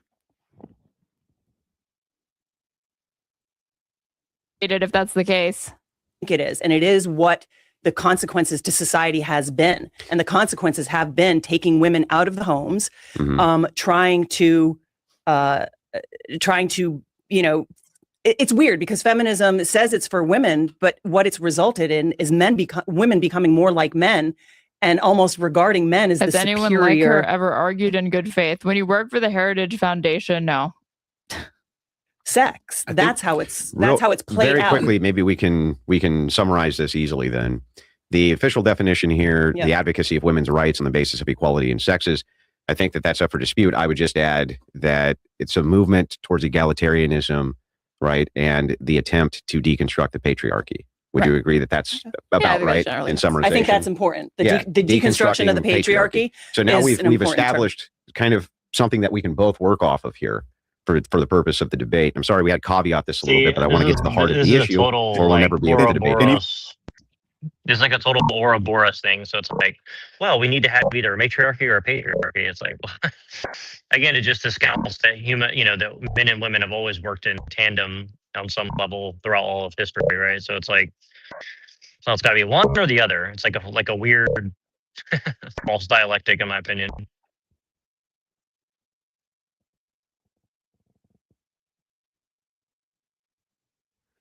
Yeah, like this is definitely way more interesting than the Rob Norris show they're having. So yeah, I mean, I bet this got way higher ratings. But yeah, I guess he's moderating debates on Tim Pool, so it's wild. So there's a lot of collusion between Wilson and Tim Pool at this point.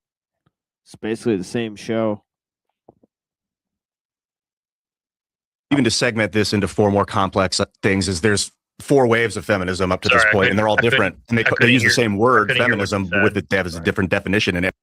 Just saying that he's doing shows on Tim Pool now, so they're basically, it's the same show as the Crucible now, so it's pretty weird. Right. It's just the Crucible, but with Tim Pool and Ian Crossland. And I mean, obviously, I'm going to take the side of the anti-feminist thing, but it's also kind of like how obtuse they are about, how did we end up in this situation, right? And I think that the technology is obviously a big part of that. Like, feminism is kind of only possible because of technology. I mean, in a sense, right? So. Yeah, he's been in a lot of debates where the feminists have made that argument. And yeah. I know the Iranian lady made that argument.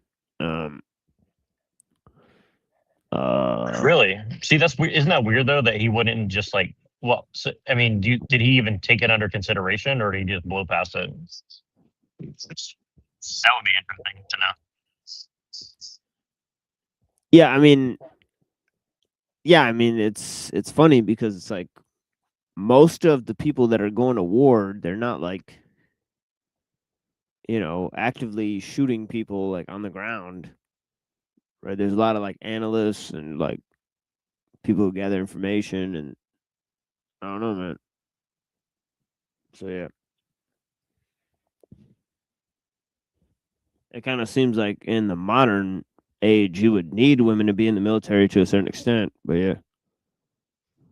Oh, well, I'm not even talking about military. I'm just talking about like, like in the workforce and stuff like that. Like women outside of the home essentially is like a normal fact of life, like unaccompanied women just out in the world doing things essentially. And again, it's like, well, shouldn't women have the freedom or the whatever to do that? It's like, well, yeah, but I mean, also,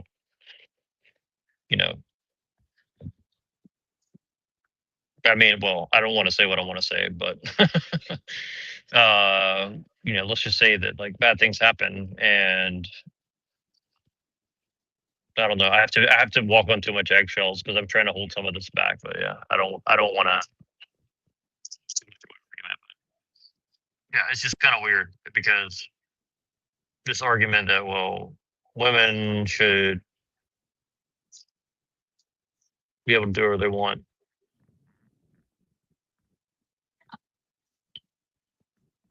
Because they need rights. I mean, again, it's like, what's a right? What's equality? What, it's just a bunch of nonsense terms, like it's just these kind of like nonsense terms that they throw out and say, because really you need to define all these terms. What's equality? What's a right? Who gets to define what rights apply when,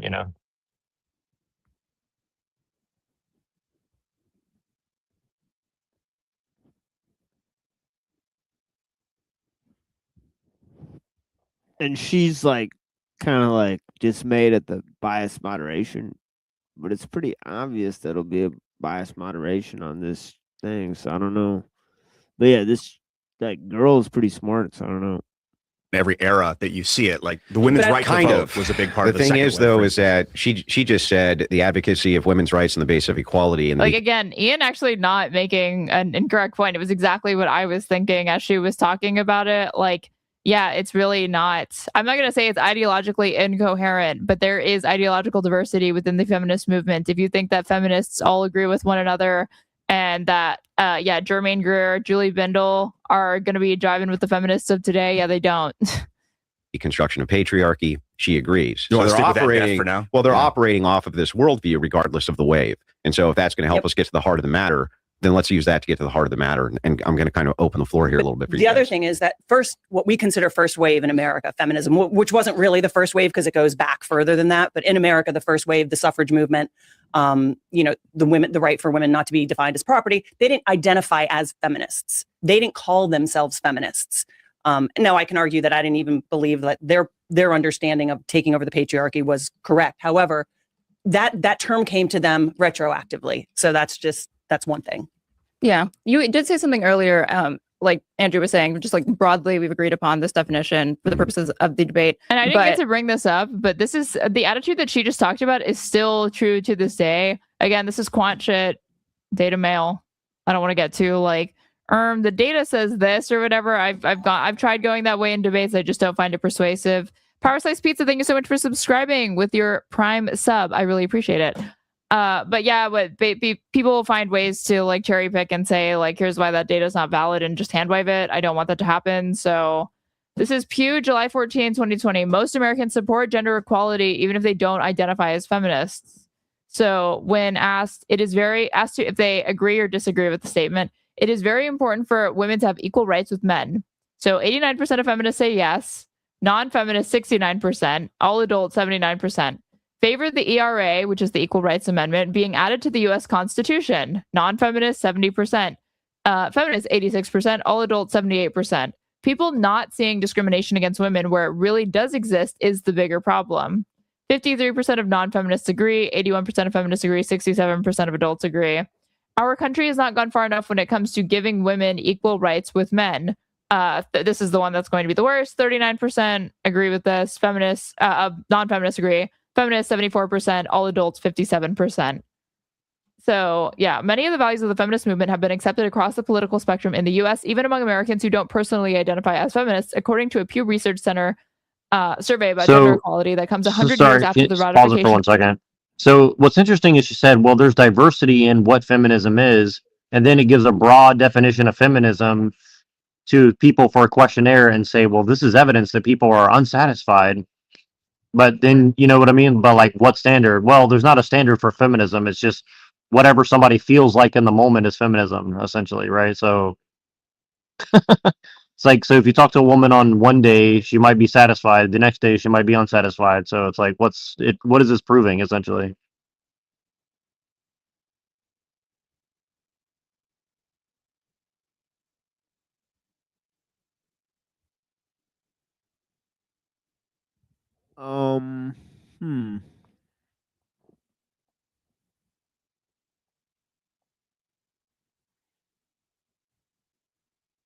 I guess she's saying that like the effect of feminism has been done, so you can't like say that. It's kind of like what Pill Eater was saying about like the view of fascism, where it's like the fascist creep. She's kind of talking about like a feminist creep.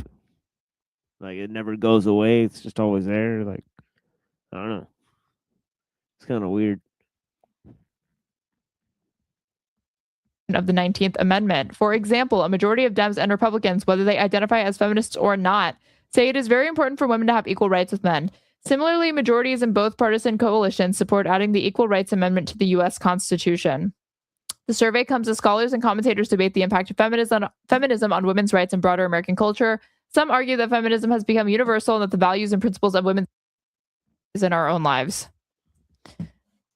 Which is stunning to say. So this idea, like, again, there is backsliding going on with respect to women's rights. There is the attempt to mainstream repealing the 19th Amendment, which I got into very quickly with her. not entering. We're there. Yeah, we are there. You know, so like this idea, like feminism, thing of the past. We don't need it. Not true, but broadly, people are not antagonistic to these ideas nominally. Now, if you get and ask into all of those people and ask them, like, okay, what are your solutions and proposals for how you achieve equality between men and women? That's where you're going to find the disagreement. But broadly speaking, you don't have hostility to it in the way that you used to. As Ian mentioned, there have been different iterations of, first wave feminism. Is there abortion restrictions where you are, Aaron? You mean in Florida? In the state of Florida, is there abortion restrictions? Which is primarily what you talked about, women's suffrage, political representation via voting. And then you had like second wave feminism. And that is where you actually did see more attitudes where feminists were speaking out against women being confined to the family. You have feminists like Betty Friedan who talked about, the problem that has no name and how a communist, suburbia and these sorts of things. And, while they may promise a kind of dream life for women where they have the nuclear family, they're raising their kids, they're supported by a husband, these don't actually fulfill or live up to what they promise. And they leave women feeling alienated, depressed, etc. And then you have, third and fourth wave feminism that are more often than not coming in contradiction now with. Florida's in a great spot. I don't know how restrictive. We have abortion bans and heartbeat bills. So if you want to procure an abortion, I think you have to get an ultrasound beforehand. It is mandated. I don't know if this is the type of state where they require them to say that if you get an abortion, you're at risk, you have an increased risk for breast cancer, which is not true. And doctors are at least free to say right after that. There's no evidence to back that statement up. I just have to say it because the law makes me say it.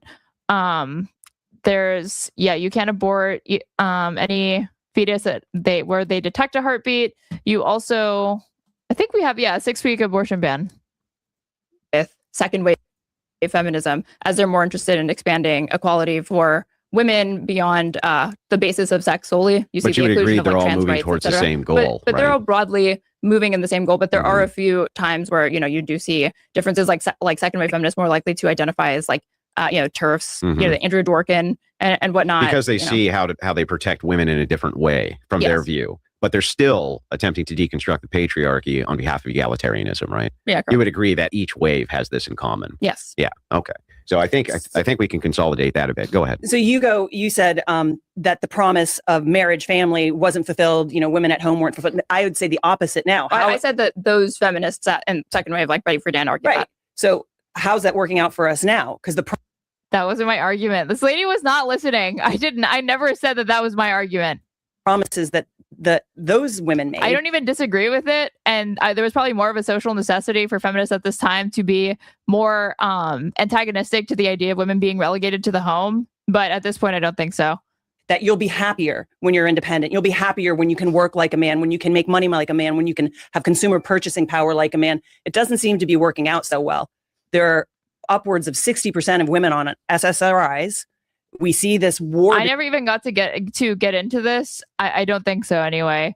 Like, lady, you don't get to just throw that out and say that feminism is to answer for it. The reason why we have more instances of women on SSRIs, on antidepressants, etc., is for one, there is more research and more self-reporting and we have more knowledge of mental health afflictions now than we did in the fucking 50s, where women were addicted to benzos and quietly depressed in their homes and taking care of their kids all day. Okay. So That's drug one. them up. For two, So drug them up then, drug them up now, essentially. So she's saying we drugged them up before, let's drug them up now because they're still unhappy. I mean, that's all she's really saying. Yeah. Yeah, I don't think anybody's showing up here. Let's shut this down soon, I think. Shut her down. Yeah. Well, I appreciate you. I might do something later, but I appreciate you stopping by. And y'all come back now, I'm here. Yeah, but it's kind of weird that like started with the Tim Pool thing and now she's watching. And it's just really weird. I don't know, but yeah. Yeah, it's pretty full circle. Yeah, I mean, I was hoping that Pillator would like analyze a little bit of the semantics here because it does seem very related to what we were talking about before. It was like this kind of weird like culture, subculture, like feminist nationalism versus whatever. Yeah, his commentary was crazy on point today. So he did come through. He like laid down like some golden moments for sure. But yeah. But yeah, it was wild. So let's check this out for like 10 more minutes. But yeah, we'll shut it down soon here. Because the reason why we also see more instances of women, especially higher educated women, taking SSRIs is not because you have lower prevalency of mental health afflictions with lower class women, and I mean like economic class, right? It is because we have expanded access to healthcare. You would end the argument. So why wouldn't you want it to happen? Because I like selfishly, I like having a say in what happens. But I was out in California completely apolitical. Well, not apolitical. I kind of got. Yeah, it's really selfish when women want to be able to vote. Who the fuck do we think we are, right?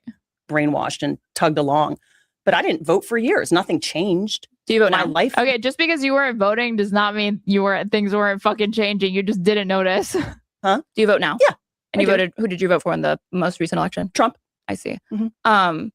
So I guess it's unclear to me why you would view that as selfish when I think the principle being, no taxation without representation is generally defensible. And I don't see that as any more, particularly self-interested or selfish. I do think it's reasonable for participants in a society, regardless of their sex, gender, et cetera, to want to be able to vote and have representation within, representative or constitutional republic, representative democracy, et cetera, within the United States.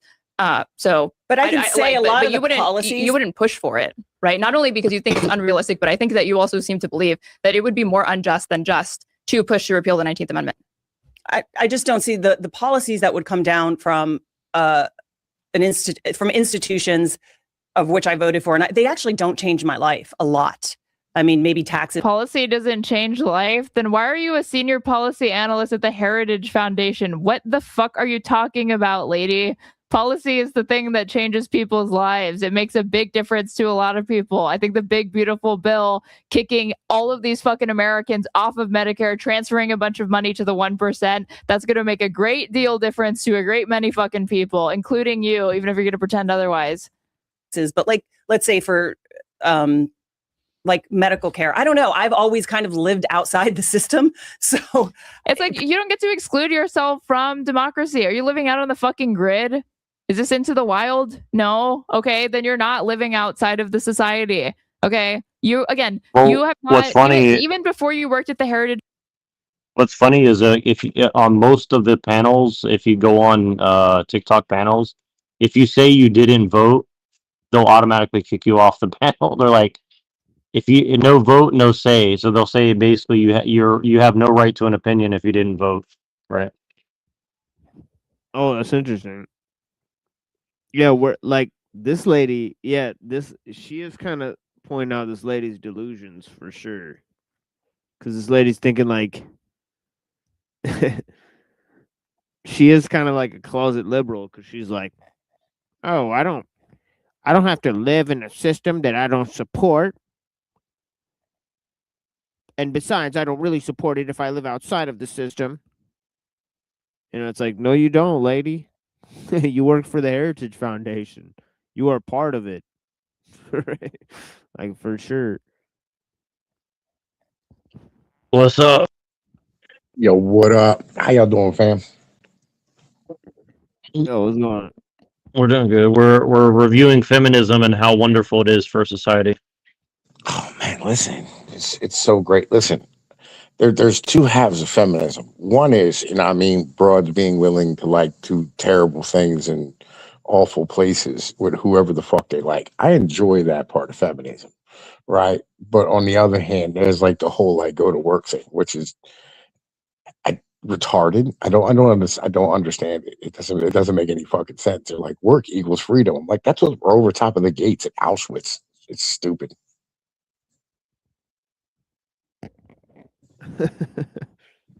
Well, if work equals freedom, then I guess men should be super happy to go to work for all their children and yeah, that's what we do. And get no sex out of it. No, that's the reason. That's a trade-off that we have. Like we go to work and provide so we can get vagina and offspring to continue our motherfucking like biological line. What about the Protestant work ethic where we just love working for the sake of work? Yo, I was watching this thing. You ever heard of a guy named William Marshall? No.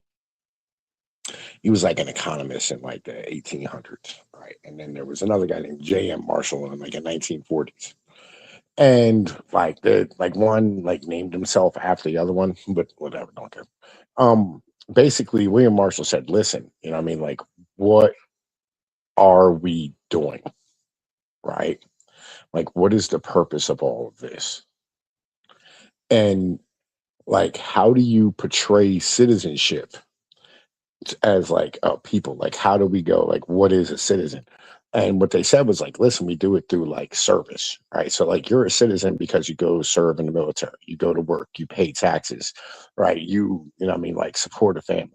And you know what I mean, like this allowed for like people to go, we are citizens of this nation because like we contributed to it. So like we have ownership of it. It's the same as like when you do go to like a factory or a job, you have a machine you run, and that becomes your machine. And like the company's kind of okay with you thinking that, you know what I mean? Like they know it's their machine, but on the same level, they want you to have responsibility for it so you care for it. In the same way the bank kind of wants you to care about your house because you're paying for it, right? Same type of deal. And so like that's kind of the trade-off that was made. I was watching a whole last thing, a podcast last night from like my favorite fucking economist, Mark Blythe. I mention him all the time, right? Like he's my favorite economist. And like he was giving this speech about how do you get back to like, how do you as a liberal polity deal with a like a fucking politics of grievance, right? And you really fucking can't. You know what I mean? Unless like you have like this ownership, get back to like this mentality of like we're all working towards like a common goal because we're a people of a nation. Anyway, I apologize. Well, that's the thing is we don't really, well, we have a nation, but we don't have a state that represents that nation, right? So we're kind of already like balkanized, but we don't have different states to represent the balkanization that's already occurred, I guess. Well, I mean, we don't really have a balkanized, we have atomized individuals, right? Like we got away from that idea of a nation because of Hitler. If that makes any sense to you, right? Like, so like you can't, like they didn't want to have nations because like you end up having fascism and like, you know, fascism will eat liberalism, right? And they like liberalism. So they got rid of the nation state and came up with the atomized individual that said, listen, what makes you a citizen, you get to consume. And it's kind of empty and nobody likes that. And like I've been mentioning this for years. You know what I mean? Like this is like my bread and fucking butter, right? Like I love this shit. You know, like it's a fascinating thing when you start really getting down to like all this stuff. Machine, I will send it to you. Actually, you know what, bro? Like my Discord got nuked, my account, because like I was hanging out in like a Zoomer server, like a kid who used to sponsor my motherfucking YouTube channel. And you know, Zoomers, you know what I mean? They like them Call of Duty fucking memes and shit. Yeah, that's, you know, there's a lot of well, I don't know if it was Fed posting or not, but I'm sure there's a lot of I mean, Discord seems to be watching a lot of stuff, especially since mean Mr. Charlie Kirk got smacked. I don't know. Like I haven't really noticed a lot of like stepped up enforcement, but I have noticed like a lot of like, you know, or I have, or like, I know like there's certain things you're just in general always not allowed to do. And one of those things is post about, you know what I mean? Fucking, you know, like terrible racial, like fucking gore shit. You know what I mean? And Zoomers, they love to push that button. I get it. I was young too. You know what I mean? We all love pushing that button from time to time. That's why you gotta educate them because they're gonna go get wrapped up, you know. Yeah, listen, you gotta let them learn that lesson. You know what I mean? It's better to learn a lesson by getting your account duked than, you know what I mean, like fucking doing it in public and getting your ass kicked.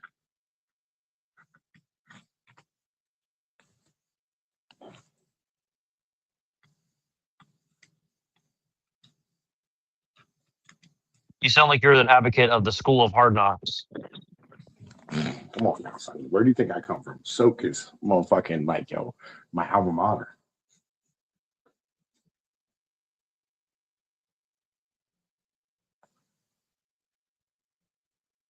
On my CV, it says bachelor's degree, Soak.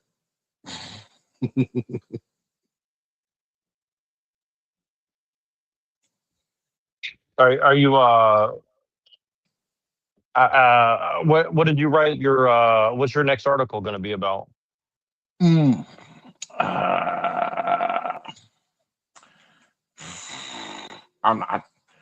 I want to get like in depth on the Epstein files type of deal, but like, you know, that's going to require some research and some time, which I don't have at the fucking moment, right? Well, on the Epstein stuff, have you noticed that like all the left wing people are now taking credit, saying, "See, we told you all this shit," but then they were calling us crazy before, like a couple years ago about this shit. I mean, maybe. I don't like. Yeah, listen again. I haven't seen a lot about like what exactly everybody's been saying because like I don't do Twitter, right? And I haven't really been like I don't do Facebook and I haven't really been online. All I've really seen is like Asmongold and Phillion. You know what I mean? Right. Well, here's what I've been noticing is like all the left wing people are now saying like, "See, this is evidence." Whatever they're saying, like Epstein ran 4chan and he created the whole neo-Nazi movement and alt-right, and he was basically running it, and Ghislaine was running like Reddit or something like that, or I don't know, some bullshit like that. So it's like basically it's like blame the Jews all over again, but from the left, and then they're like, well, see, the Nazis and the Jews are working together now, and so some shit like that.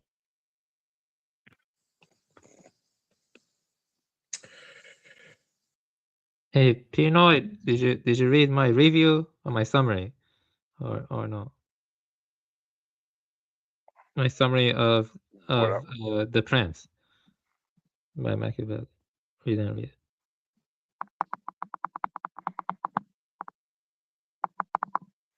Can you hear me? Mic check. Yeah, your mic is a bit low. Yeah, I can hear you. Let me try to turn you up just in case. Hold on. Hang on. Here, settings, audio. All right, I boosted you up. Mic check. Mic check. 1 2 1 2. Better. Okay, cool. All right. Fixed. All right, cool. So I wanted to put my headset on. I'm in the fucking hospital and shit.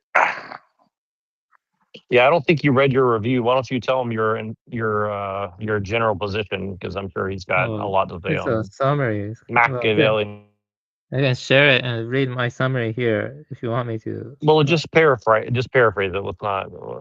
Let's just keep it going, because I don't know. We might end this in any moment, so I don't want you to get too deep into it. It's already paraphrased. You know, it's not that long. You know, yeah, just read it. You know, whenever or something. Let me see here. Where I put it. Yeah, here. So I'll just.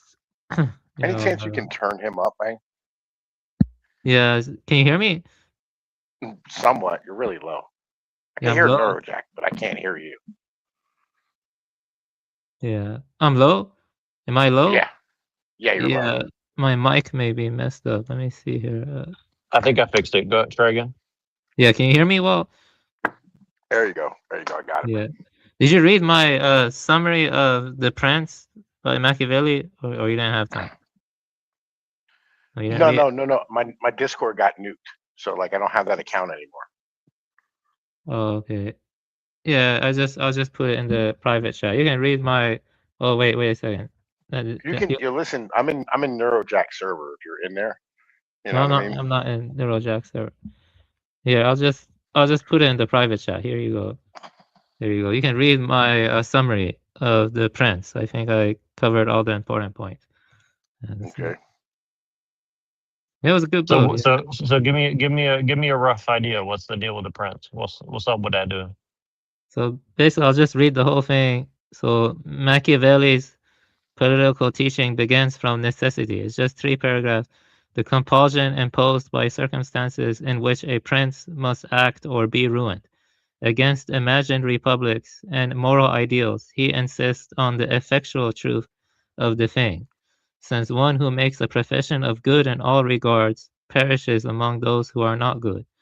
Moral rules are not natural or divine constraints, but human products forged under necessity. What is necessary is just, because preservation precedes any higher justice. From this follows Machiavelli's redefinition of virtue. Not moral goodness, but the capacity to act decisively, including the ability not to be good, using or withholding cruelty, mercy, faith, or deception, according to necessity. Virtue, so understood, is visible only in its effects, and often through contrast with vice, liberality against meanness, mercy against cruelty, so that reputation, not intention, becomes politically decisive. Fortune supplies opportunities, but never guarantees success.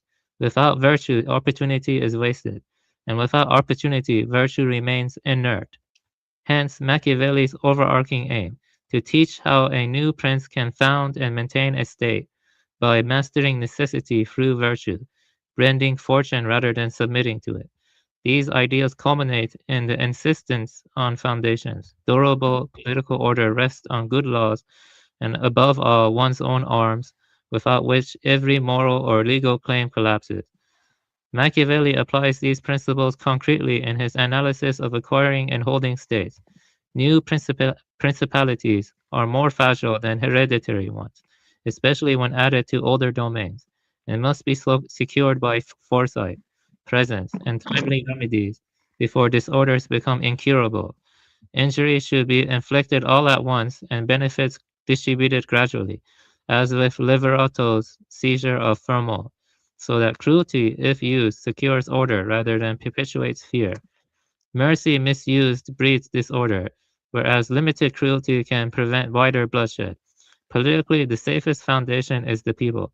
A prince supported by them need only avoid oppression, while one raised by the great must quickly win popular goodwill, since adversity is survivable only when the people remain friendly. This popular foundation is inseparable from military foundation. Mercenary and auxiliary arms corrode states, as Rome's reliance on Goths demonstrates, while one's own arms, citizens, subjects, or loyal creatures, generate security and reputation. Thus the prince must make war his sole art, training body and mind, even in peace, so that fortune's changes find him prepared. Political stability for Machiavelli is not moral harmony, but disciplined force aligned with popular support. I'm almost done. This is the last paragraph. In governing, the prince must manage appearances and passions rather than aspire to moral purity. Men are ungrateful, fickle, pretenders, and dissemblers, loving at their convenience but fearing at the prince's, which is why when forced to choose, it is safer to be feared than loved, provided hatred is avoided. Faith may be broken when circumstances change it, since necessity dissolves promises, and successful princes have prevailed through astuteness rather than loyalty. The ruler must know how to act as both man and beast, entering evil when compelled while not departing from good when possible. Fortune itself is neither providence nor blind faith, but a force that favors audacity. It must be mastered through impetuosity rather than cautious passivity, since those who cling obstinately to one mode fail when times change. Even appeals to God are refrained. God leaves room for human agency and glory, making arms pious, when necessity admits no alternatives. The book closes by reaffirming Machiavelli's central lesson. Security and greatness arise not from moral ideals or inherited legitimacy, but from prudent cruelty, flexible faith, popular foundations, and the bold use of virtue to compel fortune to serve political survival. So, yeah, I also give page numbers. I read Mansfield translation. I give page numbers in my summary, and that's my basic rough summary of the prince. And so basically it just comes down to like Machiavellian virtue is like using your capacity, skill, power, judgment under necessity. It's reputation oriented and stuff like that. It's not like the Taoist virtue. Virtue, it's used a lot throughout like his works, like the Art of War and the discourses on leaving. have a bunch of like mentions of that word virtue too, right? virtu, no e at the end, right? And this is not an Italian virtuous type of deal. Like it's not. This isn't liberal virtue. This is a whole different thing. But in the art of war, it's often used for the idea that you're supposed to have like care for your community, like long-term institutional understandings, this type of stuff. Yeah, I got that. It has to do with the principality, and yeah, you want to maintain. You know, he actually says you want to arm your citizens, and it's better to arm your citizens than like a mercenary or auxiliary group. And it's Well, better but here's to a be problem with here. this though. Here's a Yeah. problem with this idea though. If you tell everybody the legend of the prince, and then everybody wants to be the prince, how can you have a state or a nation or be the leader of people who are just going to backstab you as soon as it seems convenient to them? Yeah, you have to like anticipate their movements. He actually does say cruelty is justified, but you have to do it all at once. You cannot like do it gradually. You gotta do it all at once, and you gotta be Yeah, but my someone. point is that if you get if everybody in your kingdom can read the prince, right? Like it's not going to work, Yeah. right? Well, the thing is, Or mass or or literacy didn't or exist or back then. or do dumb people automatically take themselves out because they read it and they don't understand how to employ it, I guess. Well, it's Yeah, not but about that. That's not how this works, right? So this isn't about like knowing how to apply it or not knowing how to apply it, all these type of things. Um, it's about understanding your position and place. This is kind of part of virtue, where it's like you sacrifice for like the whole instead of just for self. You know what I mean? Like you sacrifice like your time and your life and your effort and you know what I mean your know-how and wisdom for the future of your community, your town, your village, your city, your people, your children, your family, your lineage, all these things that go with it, right? And so when you read something like The Prince, you understand to go, okay, I see what the fucking Prince is doing, and I'm fine with it. He's doing it for the best for everybody. You know what I mean? And you learn how to sidestep his fucking bullshit, though, so it doesn't hit you in the face. That's the point of it. yeah, it does seem to be saying that. Yes, I see what you're saying. Yeah, I mean, So you're saying Yeah, listen. it, so he wrote it from this point of view of like, oh, I'm trying to help the king or the prince, but actually I'm trying to help the average person as well because the average person Mm. needs to understand how this shit works so they don't Well, get run over by remember, it. like, okay, when Machiavelli wrote The Prince, it was 1520, right? And so, like, in 1520, we're talking about the age of exploration. Italy needs to get in the game. They have the greatest shipyards and boat builders in the entire world, but they're not being utilized.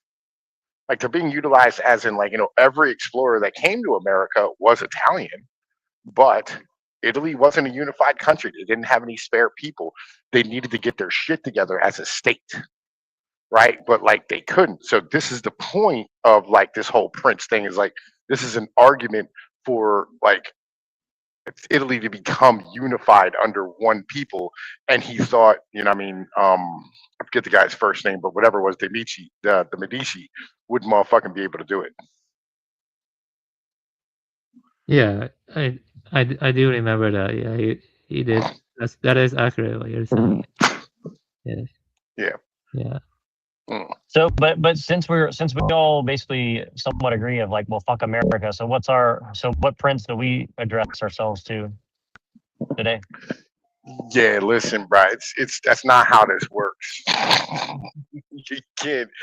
Yeah, that's one of those things where it's like a man must, I mean, show that he has like what it takes to get to where we need to be at, and like he'll do it. You know what I mean? And when you see that man, you will know. You know what I mean? You will know him by his deeds.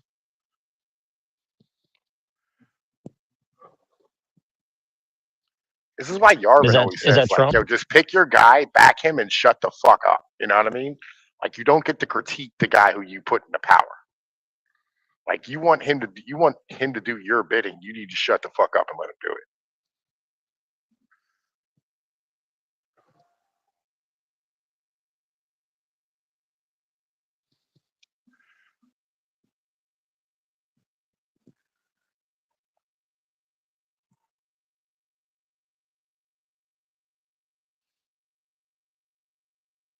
Is Trump is Trump our boy? I mean, our job is to like back ICE, right? So that like we can make a better living for ourselves and our children. That's the whole purpose. Nothing more.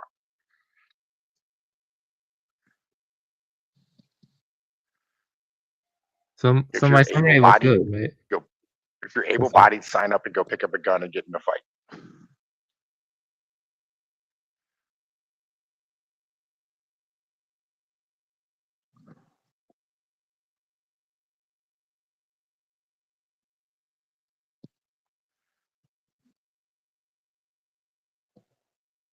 Sorry, I'm here. My hands are full. Go on, please. What do you mean by that? I mean, like, if you're so like, this is the whole point of virtue, right? And I mean, so like, you're supposed to sacrifice yourself, your time, your ability for the future. It's not just about you. This is kind of the principle of communitarianism. You know what I mean? It's like, it's not just about you. This is about the future, right? This is this is what I picked up out of Machiavelli.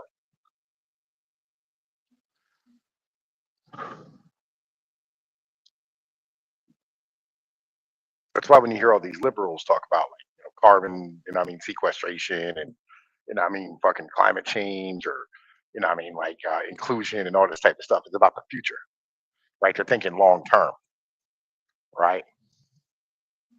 Whereas like most motherfuckers are thinking, oh my god, like the eggs at the grocery store are too expensive,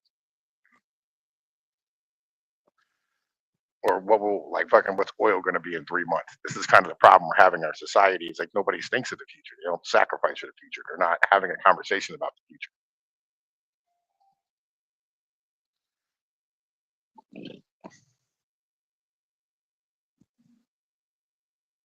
Well, it seems like they want max confusion so people can't really organize men around them, because that would be dangerous to the state at this point. No. It's because we've been sold a polity that tells us that the number one thing that we can do is consume. Right? That's our citizenship. It's our right to consume.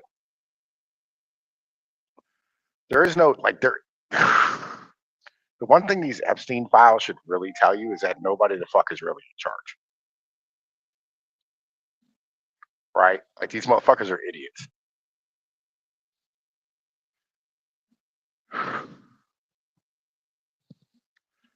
Like they may all be in a cabal, but it's just a cabal to make money. It's not a cabal to get anything done.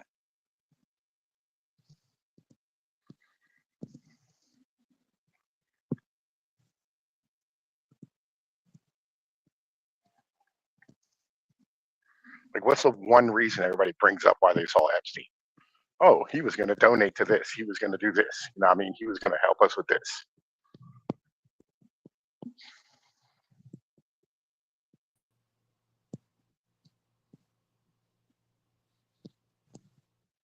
This is literally just all about money at the end of the day.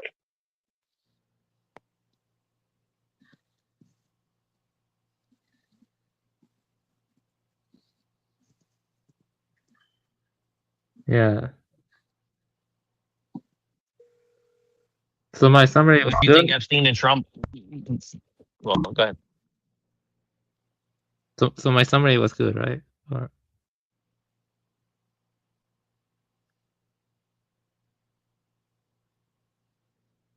Yeah.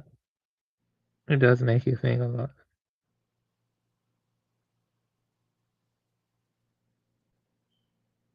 Well, ultimately, the leader cannot be a bitch. You know what I mean? That's a very important thing. They can't be a simp. They can't be overly merciful. They have to put their foot down when it matters.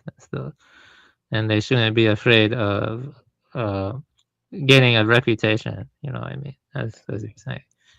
Yeah, that's right. And it's good for everyone to be armed. Your people to be armed.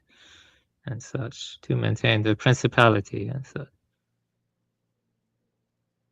Dang, when I shot that person during my home break-in, my parents blamed me and they took my gun away from me. I didn't do anything wrong. The guy already Well, it's not broke. safe, but it's not good to have your enemies who live within the same nation as you to be armed, right? Yeah, that's a more recent, new kind of thing. Yeah, that's a new kind of issue. That's yeah, yeah, that's the new kind of issue. Yeah. it's a mess. Yeah. That's kind of why, in a sense, like in principle, I kind of agree with gun control, just because like I don't want my enemies to have weapons. You know, You agree with what? gun control, because I don't want my enemies to have weapons. The problem is, America has a big military industrial complex that has so many weapons. It's very hard to regulate. You see what I mean? It's very hard to regulate, I think so. The distribution of arms in America, I think so. Gun control is fucking stupid. It doesn't work, I think so. Like in America, especially. Well, it's not just that. You're gonna like if the government does like gun control, like they'll just end up, you know what I mean, like fucking being hated and like resented by the people.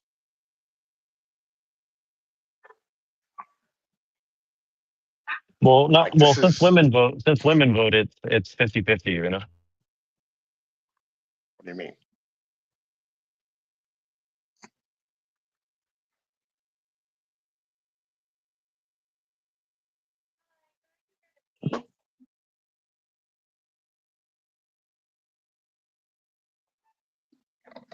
There we go.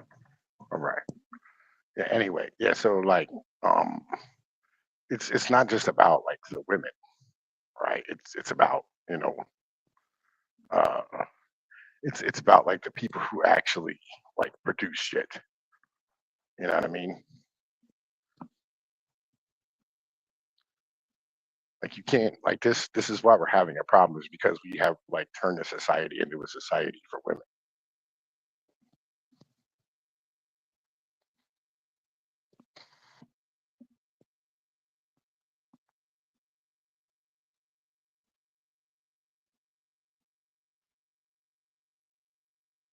Yeah, I always thought it was weird how men befriend women.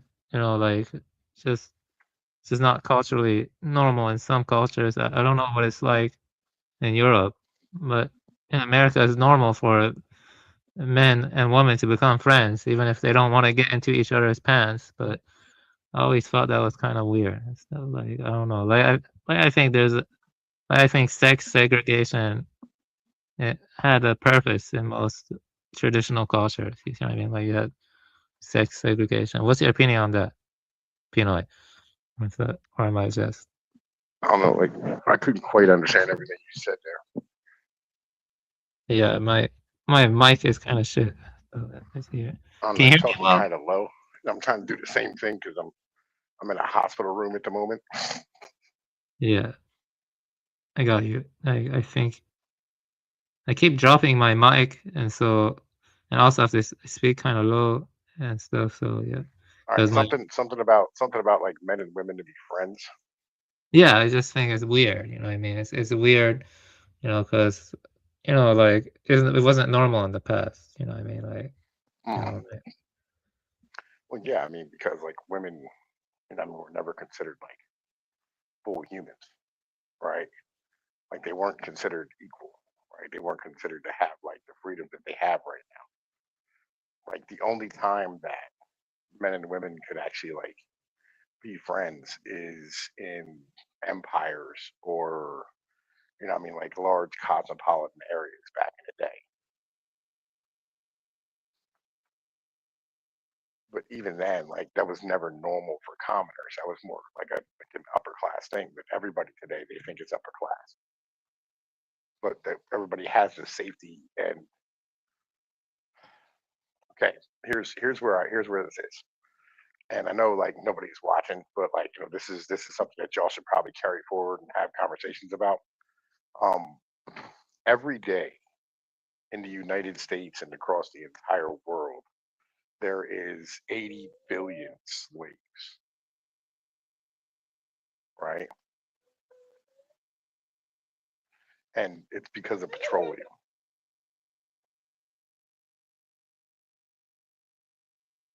yeah, Right. I So do talk about that a bit. Yeah, I do talk yeah, about it. like that's important to understand. So like, back in the day you had slaves, when you were like upper class. So, your ability to like stand here and have, like a washer and a dryer and refrigeration and transport goods brought to your house and like DoorDash or fucking a grocery store and all these type of things and you being able to have a car to go get it. These are all upper class luxuries 100 years ago. 150 years ago, right? So everybody today is acting like an aristocrat because you have that security.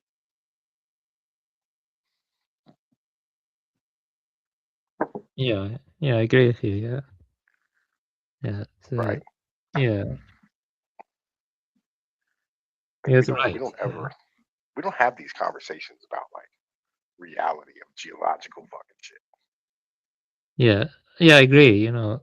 I think it's better to stay closer to the material reality when discussing this stuff. Getting too much lost in theory, makes people too, I don't know, head up in the clouds, basically. It makes their heads get lost in the clouds and stuff. Yeah, I agree with you. Yeah. Yeah. It's not So like, sustainable. It's not sustainable. Yeah. well, I agree, right? But on top of that, you're going to reach an ROI on that. You know what I mean? Like a return on investment. You're going to reach. We reached the ROI on like our ability to pull this out, and like it becomes less and less effective, right? With the more people you have, and the more human beings who have contact with it. Like in up until like the 1970s, there was only like what 20% of the population who actually had access to like refrigeration and large scale transport and all these type of things. Now, you know what I mean, of the global population, it's like fucking 80 to 90%. So like you have all these excess bodies on, you know what I mean, like relying upon this every fucking day. Yeah. Teddy does a good job talking about those issues. Like it ultimately comes down to how destroying self-reliance and destroying the communal way of living, basically growing your own shit and not relying on a global distribution system that's highly unsustainable. And if every person wanted to live a middle class American lifestyle, we would need like 4 to 5 Earths or something. Yeah, but just you cannot do that. Yeah, Yeah, this doesn't work. Yeah, it doesn't This work. is kind of the problem. Yeah, I agree. Yeah, that's why I'm here. That's Penty Locola does a good job talking about those problems. Penty Locola, he's also a communitarian. I recommend looking into him. Penty Locola. Put his name in the side chat for me, please. Yeah, I did in the past, but I will again. Yeah. Yeah, got you. Yeah, that's the name of his book. Penty Locola, Can Life Prevail? So yeah. Yeah, eventually I'm gonna write a book, you know what I mean, on like communitarianism eventually. You know what I mean? Like at the moment I'm kind of just gathering thoughts together and you know what I mean, like working stuff out, getting into like the minutia of things and you know what I mean, like putting everything together. That's what like a lot of the writing's about is getting like all these arguments down pat. You know what I mean? Yeah, I know what you mean. I'll buy your book. I'm interested in it. Yeah, because let me tell you this. Liberals say we should like constantly give more and more money to the third world. We should flood our nations with the third world, but that causes more complications. It's bad for the biodiversity. It's bad for your own people. It doesn't help. And Penty Locola talks about that. He talks about how like it doesn't make sense to keep pouring all of our money into the third world and how we grow dependent on the supply chains that it's like we're not even living in connection with our environment anymore with like growing shit or like having a people that is of your own uh kind ruling over you like a principality. It's kind of crazy. It's atomization and deracination and like yeah it's that kind of shit. Yeah, we talk about it. Yeah. Oh, and by the way, when you read The Prince, did you start thinking about like the motherfucking Constitution? Yeah, a little bit. Yeah. Right. You see like the echoes of like the Prince in the Constitution, right? Where like in the Prince he talks about the three different forms of government, right? Or the three different forms of representation, and he starts talking about the the fucking fucking the right to bear arms. You know what I mean? And all these Yeah, things. yeah, You know that what I mean? part, yes, Yeah, yes, yeah. yeah. Like, and then when you get into Art of War, you'll start if you read the Art of War, you will literally see like the what's this shit called? Oh, you'll see the military doctrine, right?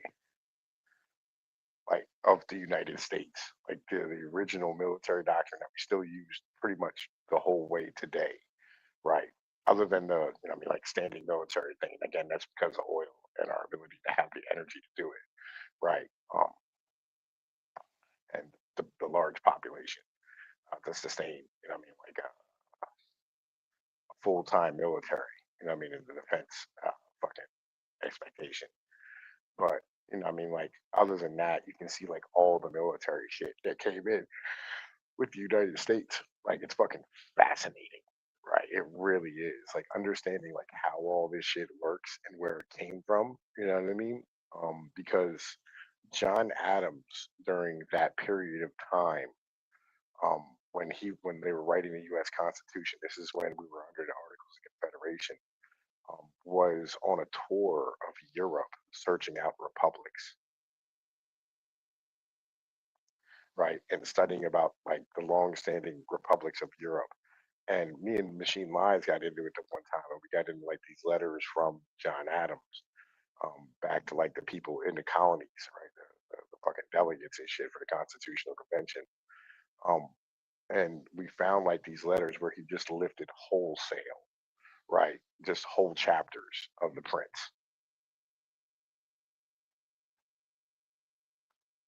Yeah, yeah, Machiavelli seems like he was highly influential, kind of like Hobbes, and yeah, read all of those. Yeah, it's a lot to get into. I actually will read the other book you recommended by Zehan.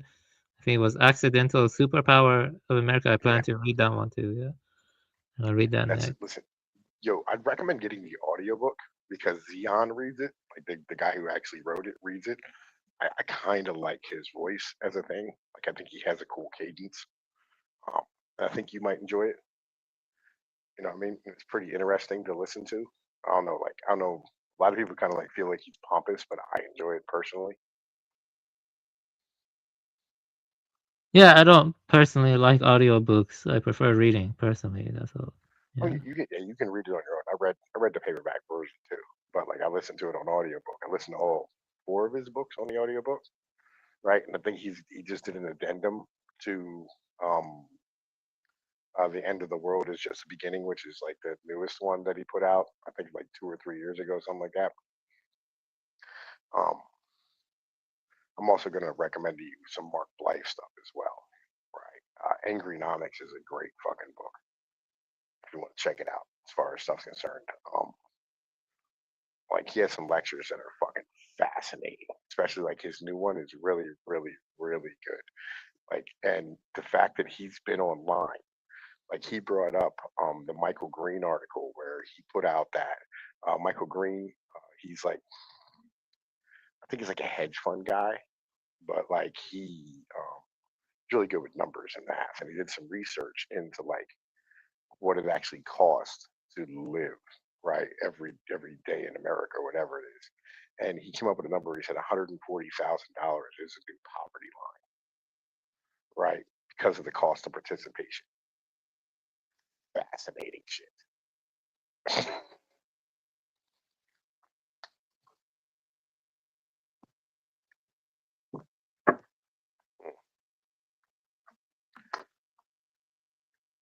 But I've been studying, you know what I mean? I've had some time.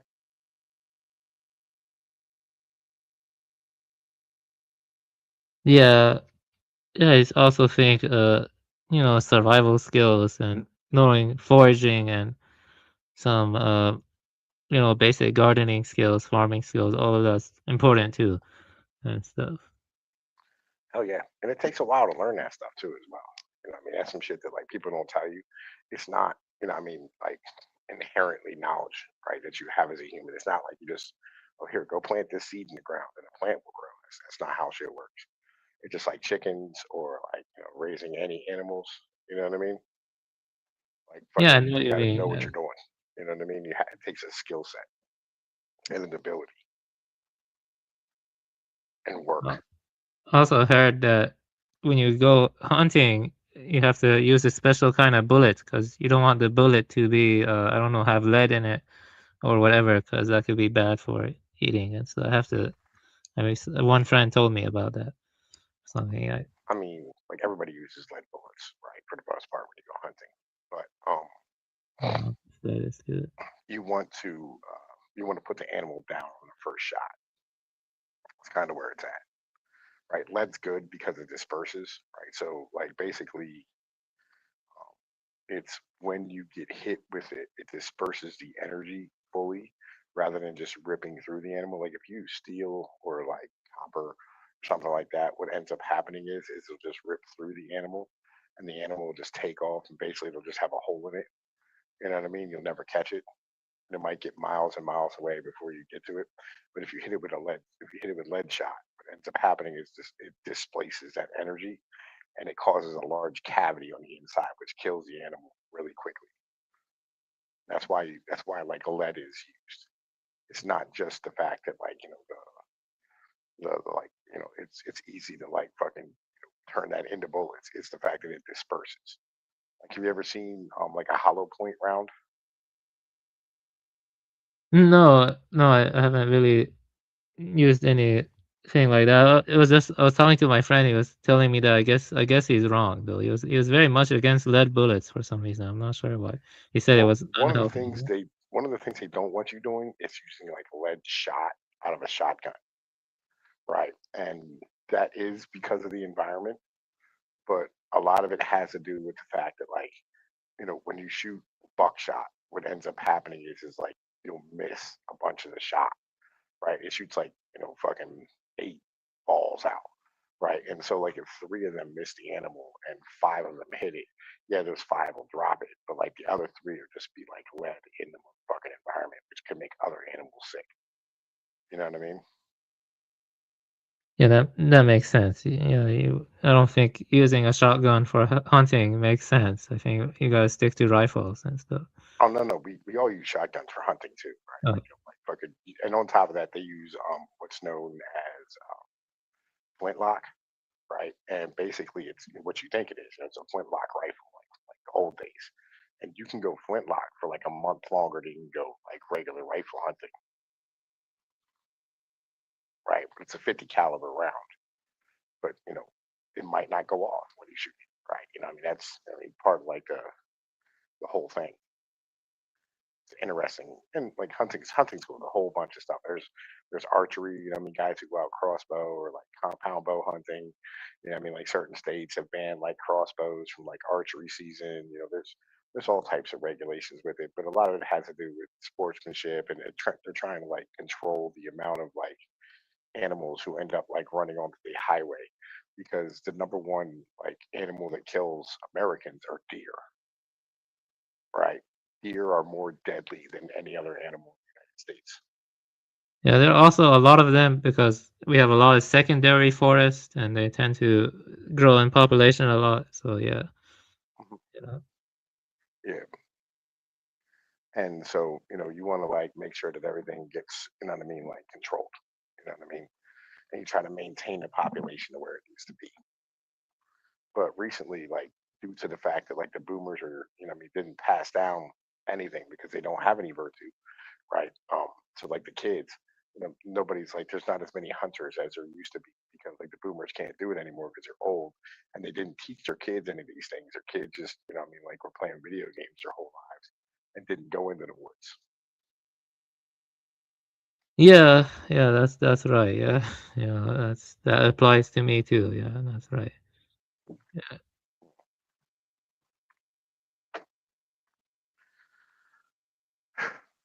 Yeah, it is what it is. You know what I mean?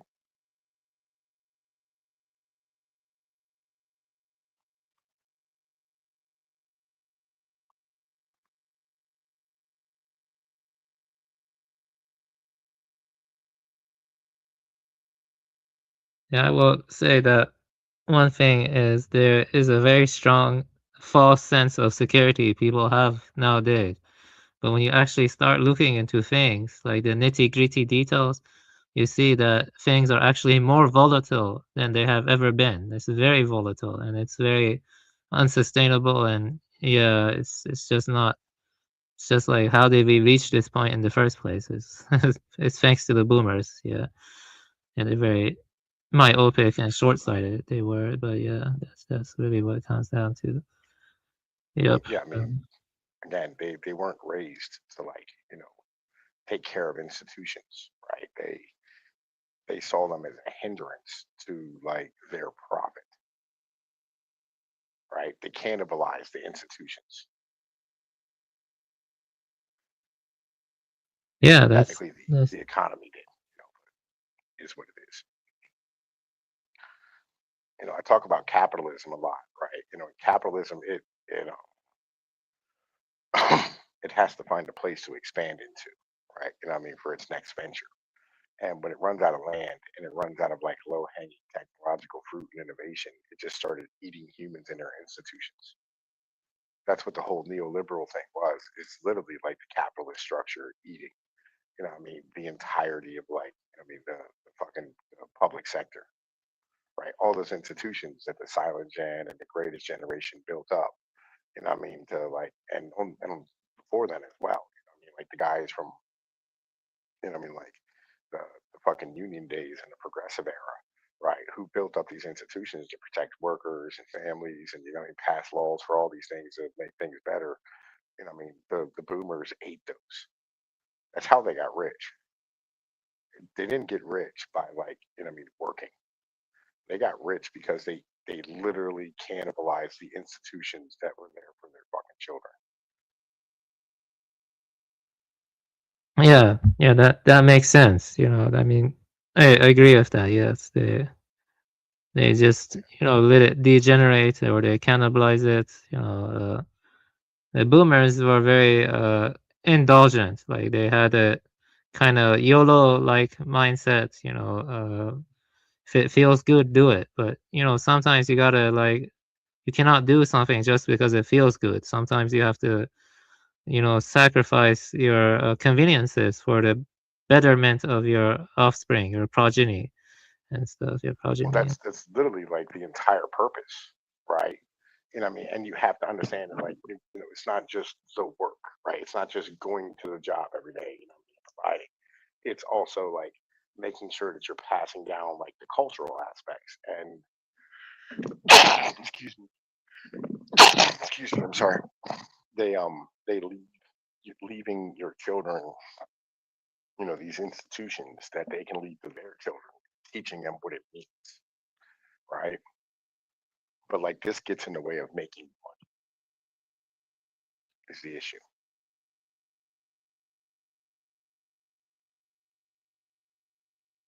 Yeah, yeah.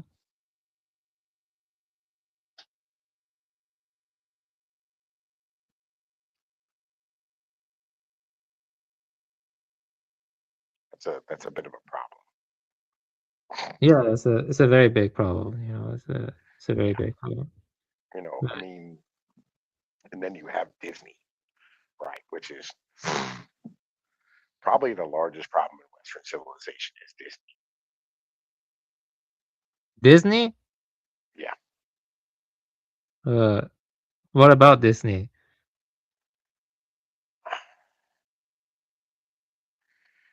Disney is the, like, Disney is the secular man's religion, right? It it has taught an entire, like, 3 generations of people that good will win over evil because that's naturally how the world works.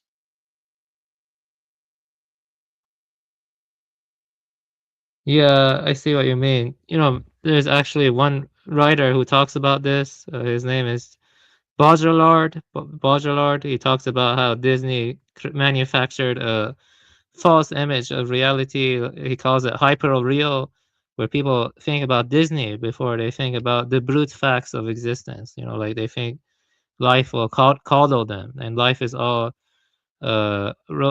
they see it in rosy tinted glasses, and Disney kind of like conditioned them or programmed them to see it like that. So it's like a symbol that comes before the actual experience of reality. So I get what you're saying, I mean, about Disney. Yeah. Now Yeah, like people see the world like you will catch them going like, hey, listen, if this was a movie, who would be the bad guys here, right? You know what I mean? And that's how they see the world, as if like this is a fucking movie, right? As if this was a Disney movie and there's like good characters and bad characters. Yeah, let You me have no let idea me how read like this. power, influence, ideas, like governments, institutional structures, economics, like geology, inputs, resources, energy. They don't see any of these things. They see the world as a fucking Disney. Yeah, let me tell you something. It's just a short summary of his views because they tie into Disney. It's called Simulacra and Simulation by John Baudrillard. It's the idea that the map replaces the territory. He's saying we've moved through stages. First stage is representation. A picture sign points to something real. Second stage is distortion. The picture twists the real. Third stage is masking absence. The picture pretends there's a real thing behind it, but there isn't much left. And fourth stage is simulation. The picture sign becomes the reality we live in. So he's not saying nothing is real. It's what counts as real is increasingly produced by systems of science like Disney, like media, branding, bureaucracy, algorithms. So a simulacrum is like a copy that doesn't really have an original anymore. So it's like influencer authenticity. It's like Disney. So it's like modern society doesn't just lie about reality. It replaces reality with a smoother, more controllable version. And then we interact with that replacement as if it's the world. So it's like, yeah, he does talk about Disney. He calls it hyper real. It's like they're manufacturing the world we live in. It's like a hyper real world. It's not connected to reality. You know what I mean? It's not connected to energy. It's not connected to natural resources. It doesn't like teach that kind of thinking that's more real and stuff, but yeah. Yeah. Yeah. And that's kind of why I don't like the occult, you know what I mean? They always kind of, put their heads too much in their asses and stuff. Most of them stuff. Yeah. Yeah, I feel you, right? Like this is kind of my problem when like people start talking about they're controlling things. It's really not that. It's that like goy slop sells, right? Like people eat things that taste good. They watch stuff that makes them feel good, right? This isn't like some crazy conspiracy theory. It's just is, right? Like this is what people like, so therefore this is what they consume. You know what I mean? Like, Yeah, I Yarvin know what you talked about mean. this. Yeah. It's Yarvin like, talked about this. He said that it's cocaine conservatism and heroin liberalism, right? You know what I mean? Where like the conservatives, they get their kicks because like, it's once a motherfucking like they get like so it's a big hit every once in a while when you have like the conservatives win a battle. They got like a Harvard professor, like fired because of plagiarism. Like, ooh, like that's a good win. Fucking we feel good about that. And then like you have, liberalism that's always telling people like, hey, it's going to be okay long term because like, the fucking the uh, the Whig motherfucking like theory of fucking history, right? Whereas everything will always get better all the time because like that's how it works with progressive motherfucking like liberal states. yeah, it's just they don't really talk about the hard facts, they don't tell you, and then most people don't even know what goes into, flicking the light switch and you have electricity, and they don't know how that's connected to like power grids and it goes to a factory, and No, if yo, listen, it's yo, it is worse than that. I was standing outside with my neighbor, AV, right? and it's this white chick who has 4 children. Okay, and I'm sitting here talking to her, right? And I think she's a prostitute, to be honest with you. I'm pretty sure it's what she does. She asked me to be her pimp and her driver at one point. And this broad, she tells me, we're having a conversation about hunting, and I was like, yeah, man, listen, I like to go hit the woods, right? And she goes, you got to wait for summer, right? Because the deer, they all migrate to Africa for the winter. Ain't that how that works?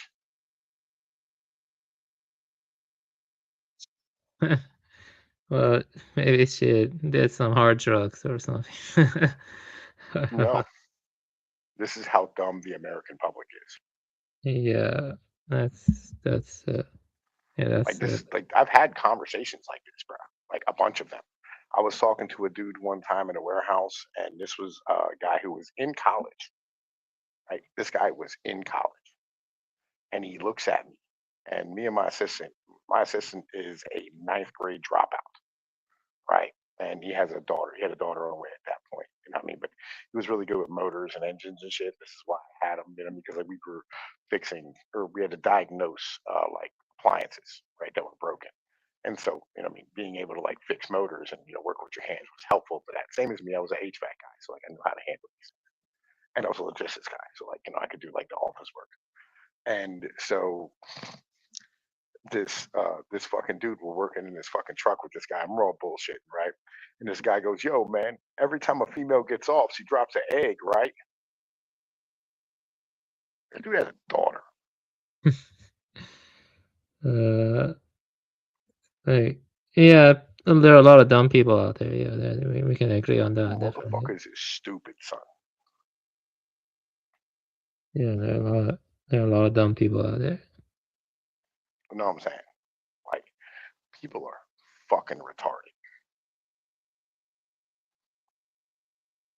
Yeah, I mean that's why we're in this mess. You know what I mean? It just gets worse and stuff. I mean, I feel you, right? And this is why, like, oh, fucking, like, Neurojacks, like, all these people are going to be, like, Machiavellian and try to take over things. They're going to use this. I'm like, no. The average person's way too stupid for that ideology. The average human being is fucking retarded. Yeah, I agree with you. Like they don't even, when people have free time, there's a lot you can be doing. Like you can be learning important survival skills, or you could be learning hunting, or you can be reading important books. But the thing is, most people choose to waste time with, I don't know, shallow entertainment, and that's all they do. Like a lot of people, like they don't actually, focus on important things. You know what I mean? Like we've been discussing. You know what I mean? Those are some important stuff. You know, yeah.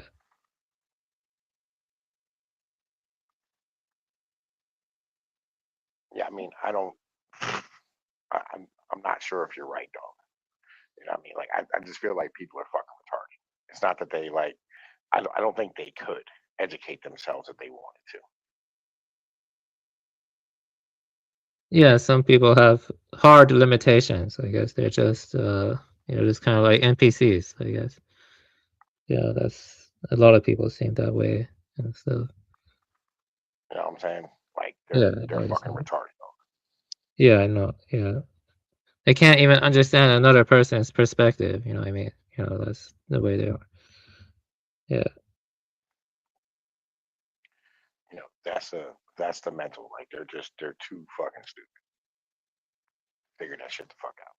But when you get down to it, though, it's the so-called intelligent people that created this mess. If everyone were stupid, we probably wouldn't be in this mess. We'd be like, I don't know, chimpanzees or something. I mean, the Tocqueville said, like, I'm not sure if, like, fucking what the government would look like if, like, intelligent people actually ran for office, right? Because Lord knows that, like, fucking the people won't elect them now. And we had the same problem now. It's like we don't trust smart people in a democracy, right? Like, you don't want anybody more intelligent than you to run things, because you're always worried about being taken advantage of. Yeah, but the thing is, though, a lot of decisions are coordinated by think tanks, right? Like think tanks, and those are where the big decisions come from, where they emanate from. I think so, and then the politicians just take that advice or they follow it or something. There are several big think tanks in America and stuff. They're But like most of that shit, though, is just like reactionary to like things that are already going on. Yeah, that's true. It tends to be, it wants to keep the status quo. It wants to keep the status quo. And Like, stuff. if it's working, you know what I mean? Why would you fix it? Like, Yeah, that's a good point. in Yeah, the fair enough. 1950s, you know what I mean? Like, the think tanks weren't working overtime to like readjust the American economy, because like we were the only economy. Yeah, they tend to be You're not more. gonna, They you're not want gonna do any wrong when you're the only one offering anything.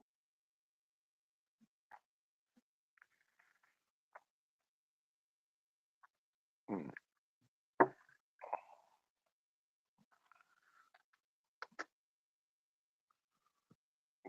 There's a lot of this type of stuff, you know what I mean, that like we don't really think about. You know what I mean? Like, all this shit that's going on with like the think tanks today and like the overseas stuff, like some of it is, you know what I mean, like, defense contractors trying to like, fucking sell boats and weapons, of course, right? But for the most part, it's literally just, garbage in the end of the day.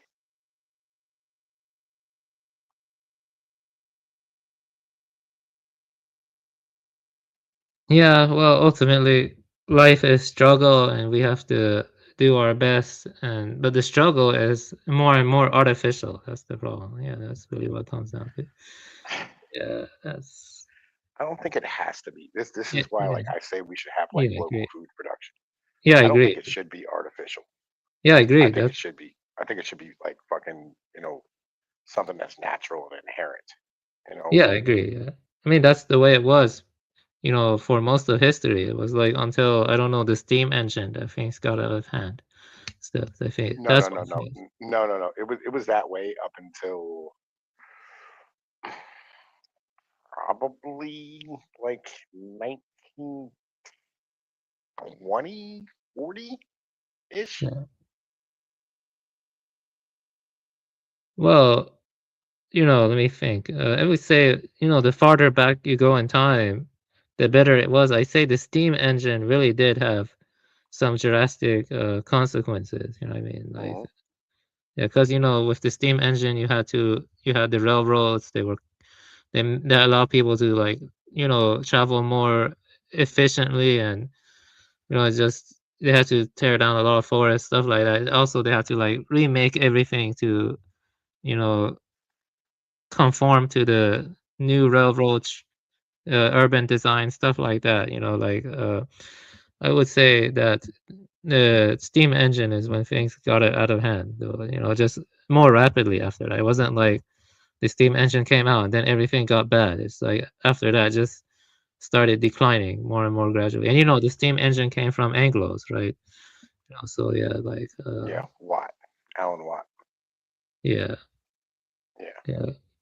But like the steam engine, I mean, was a massive. Like, here's the real bitch. Like, after the steam engine in England, the height of men didn't go back to where it was prior than the steam engine, right? Until like the 19 fucking 40s.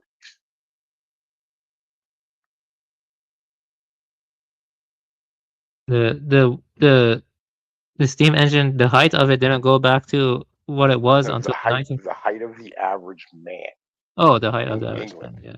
it shrank by like Shrank. Oh, wow. 4 inches. That's crazy. I didn't know that. Yeah, that's weird. Yeah, Yeah, I wonder why. because the Industrial Revolution in England was so hard on the average person.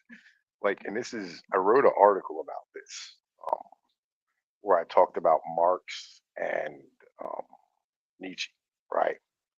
Where I said, like, they were part of a place, right, at a time. Like, Marx was living in 18 fucking 40s England, in London, right, among the commoners, and watching and smelling and seeing the decay of humans, right, in front of his eyes, and how horribly they were treated, right? That's when he wrote Das Kapital.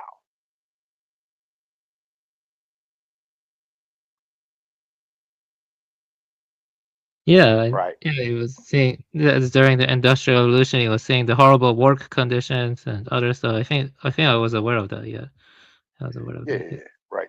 Like, we have to understand, like, how bad those times were to And they were understand, like, pretty. these men and what they wrote. And Nietzsche was the same thing. Like, Nietzsche was living in, um, goddamn it, some town in Switzerland, some city, right? It's a big city in Switzerland.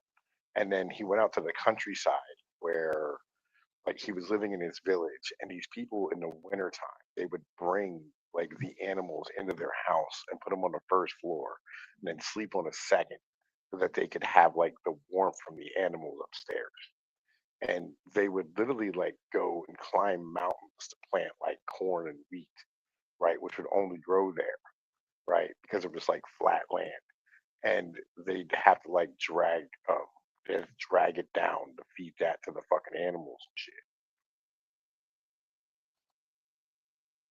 Right, like, these people were, what I mean, like, unreal, like, who he was watching. And then he was in the cities watching the same deterioration that happened in fucking London before that. That's why he left the city, because, like, it was just the same industrial bullshit. And so, like, these people were living in this time period, what I mean, that, like, in this place, and in, like, this switch from, what I mean, like, the regular, like, fuck the agricultural Europe to this industrial Europe where everybody flooded into the cities.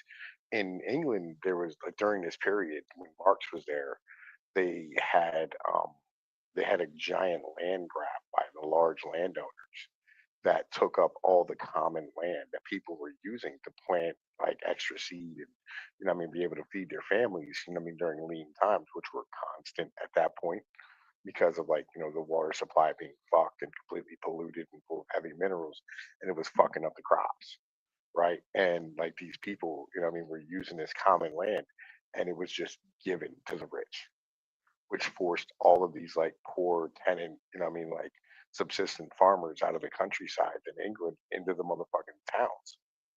It's the same period as the potato famine up in Ireland. Yeah, it's and there's a kind of pattern where Pentelocola talk about it, so does Kaczynski, so does Scribina. I think with each new technology rolled out, it kind of leads to this kind of pattern. Like, and the technicians, they don't seem to realize it. Like, you have steam engine, and it leads to this kind of pattern.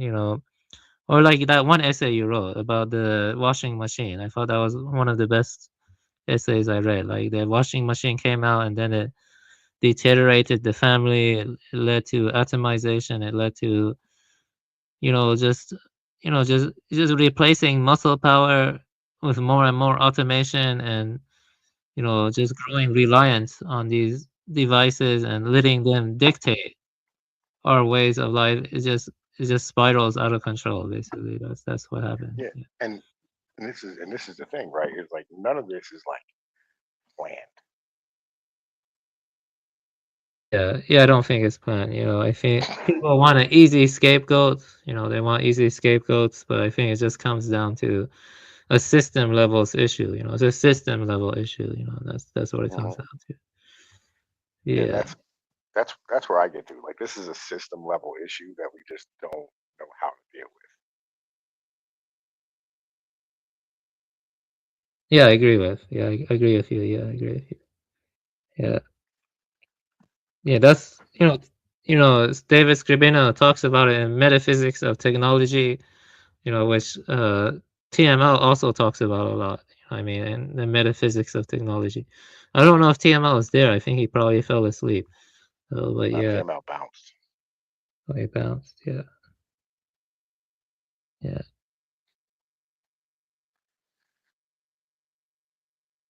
Where's Neurojack at? Speaking of which.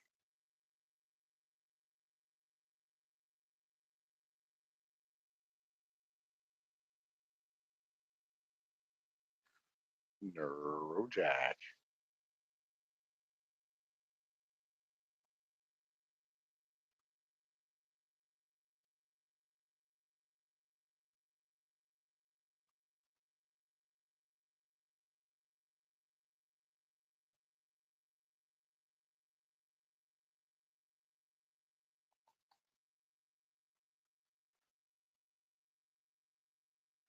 Anyway, I gotta get some rest so I can fucking get up in the morning. My kid, fucking. Yeah, it's nice talking to you. I hope you have a my good kid's night.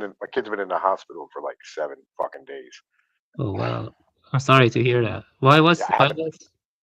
Why? So he got like a really bad like rhinovirus in like his like chest and stomach or whatever. You know what I mean? And like, he was puking his guts up and infected his like fucking intestines. And then this IG vasculitis, it's like HPS or HSP, some shit like that.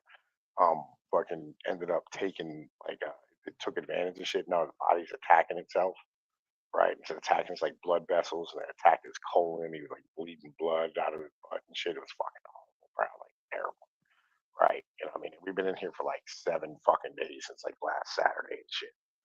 So, you know, what I mean, he's finally on the mend and trying to get better. So, you know, what I mean, fucking, I gotta like I'm trying. I haven't like had a night where I left him alone yet. You know what I mean? Like I'm trying to stay here with him, make sure he knows. I mean, his dad and his mom's here for him. But I haven't worked in like a fucking week. It's fucking terrible. Waiting for I'm guessing here soon I gotta like fucking cash in some vacation time so I can motherfucking get the bills paid, but it is what it is. I'm sorry to hear that. I hope he gets better. You know. Yeah. All right, my brother. I'm gonna holla at y'all. Have fun. I'm out. Yeah. Have a good night.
Yeah, I'm still here. I'm waiting for Neuroshock to come over there.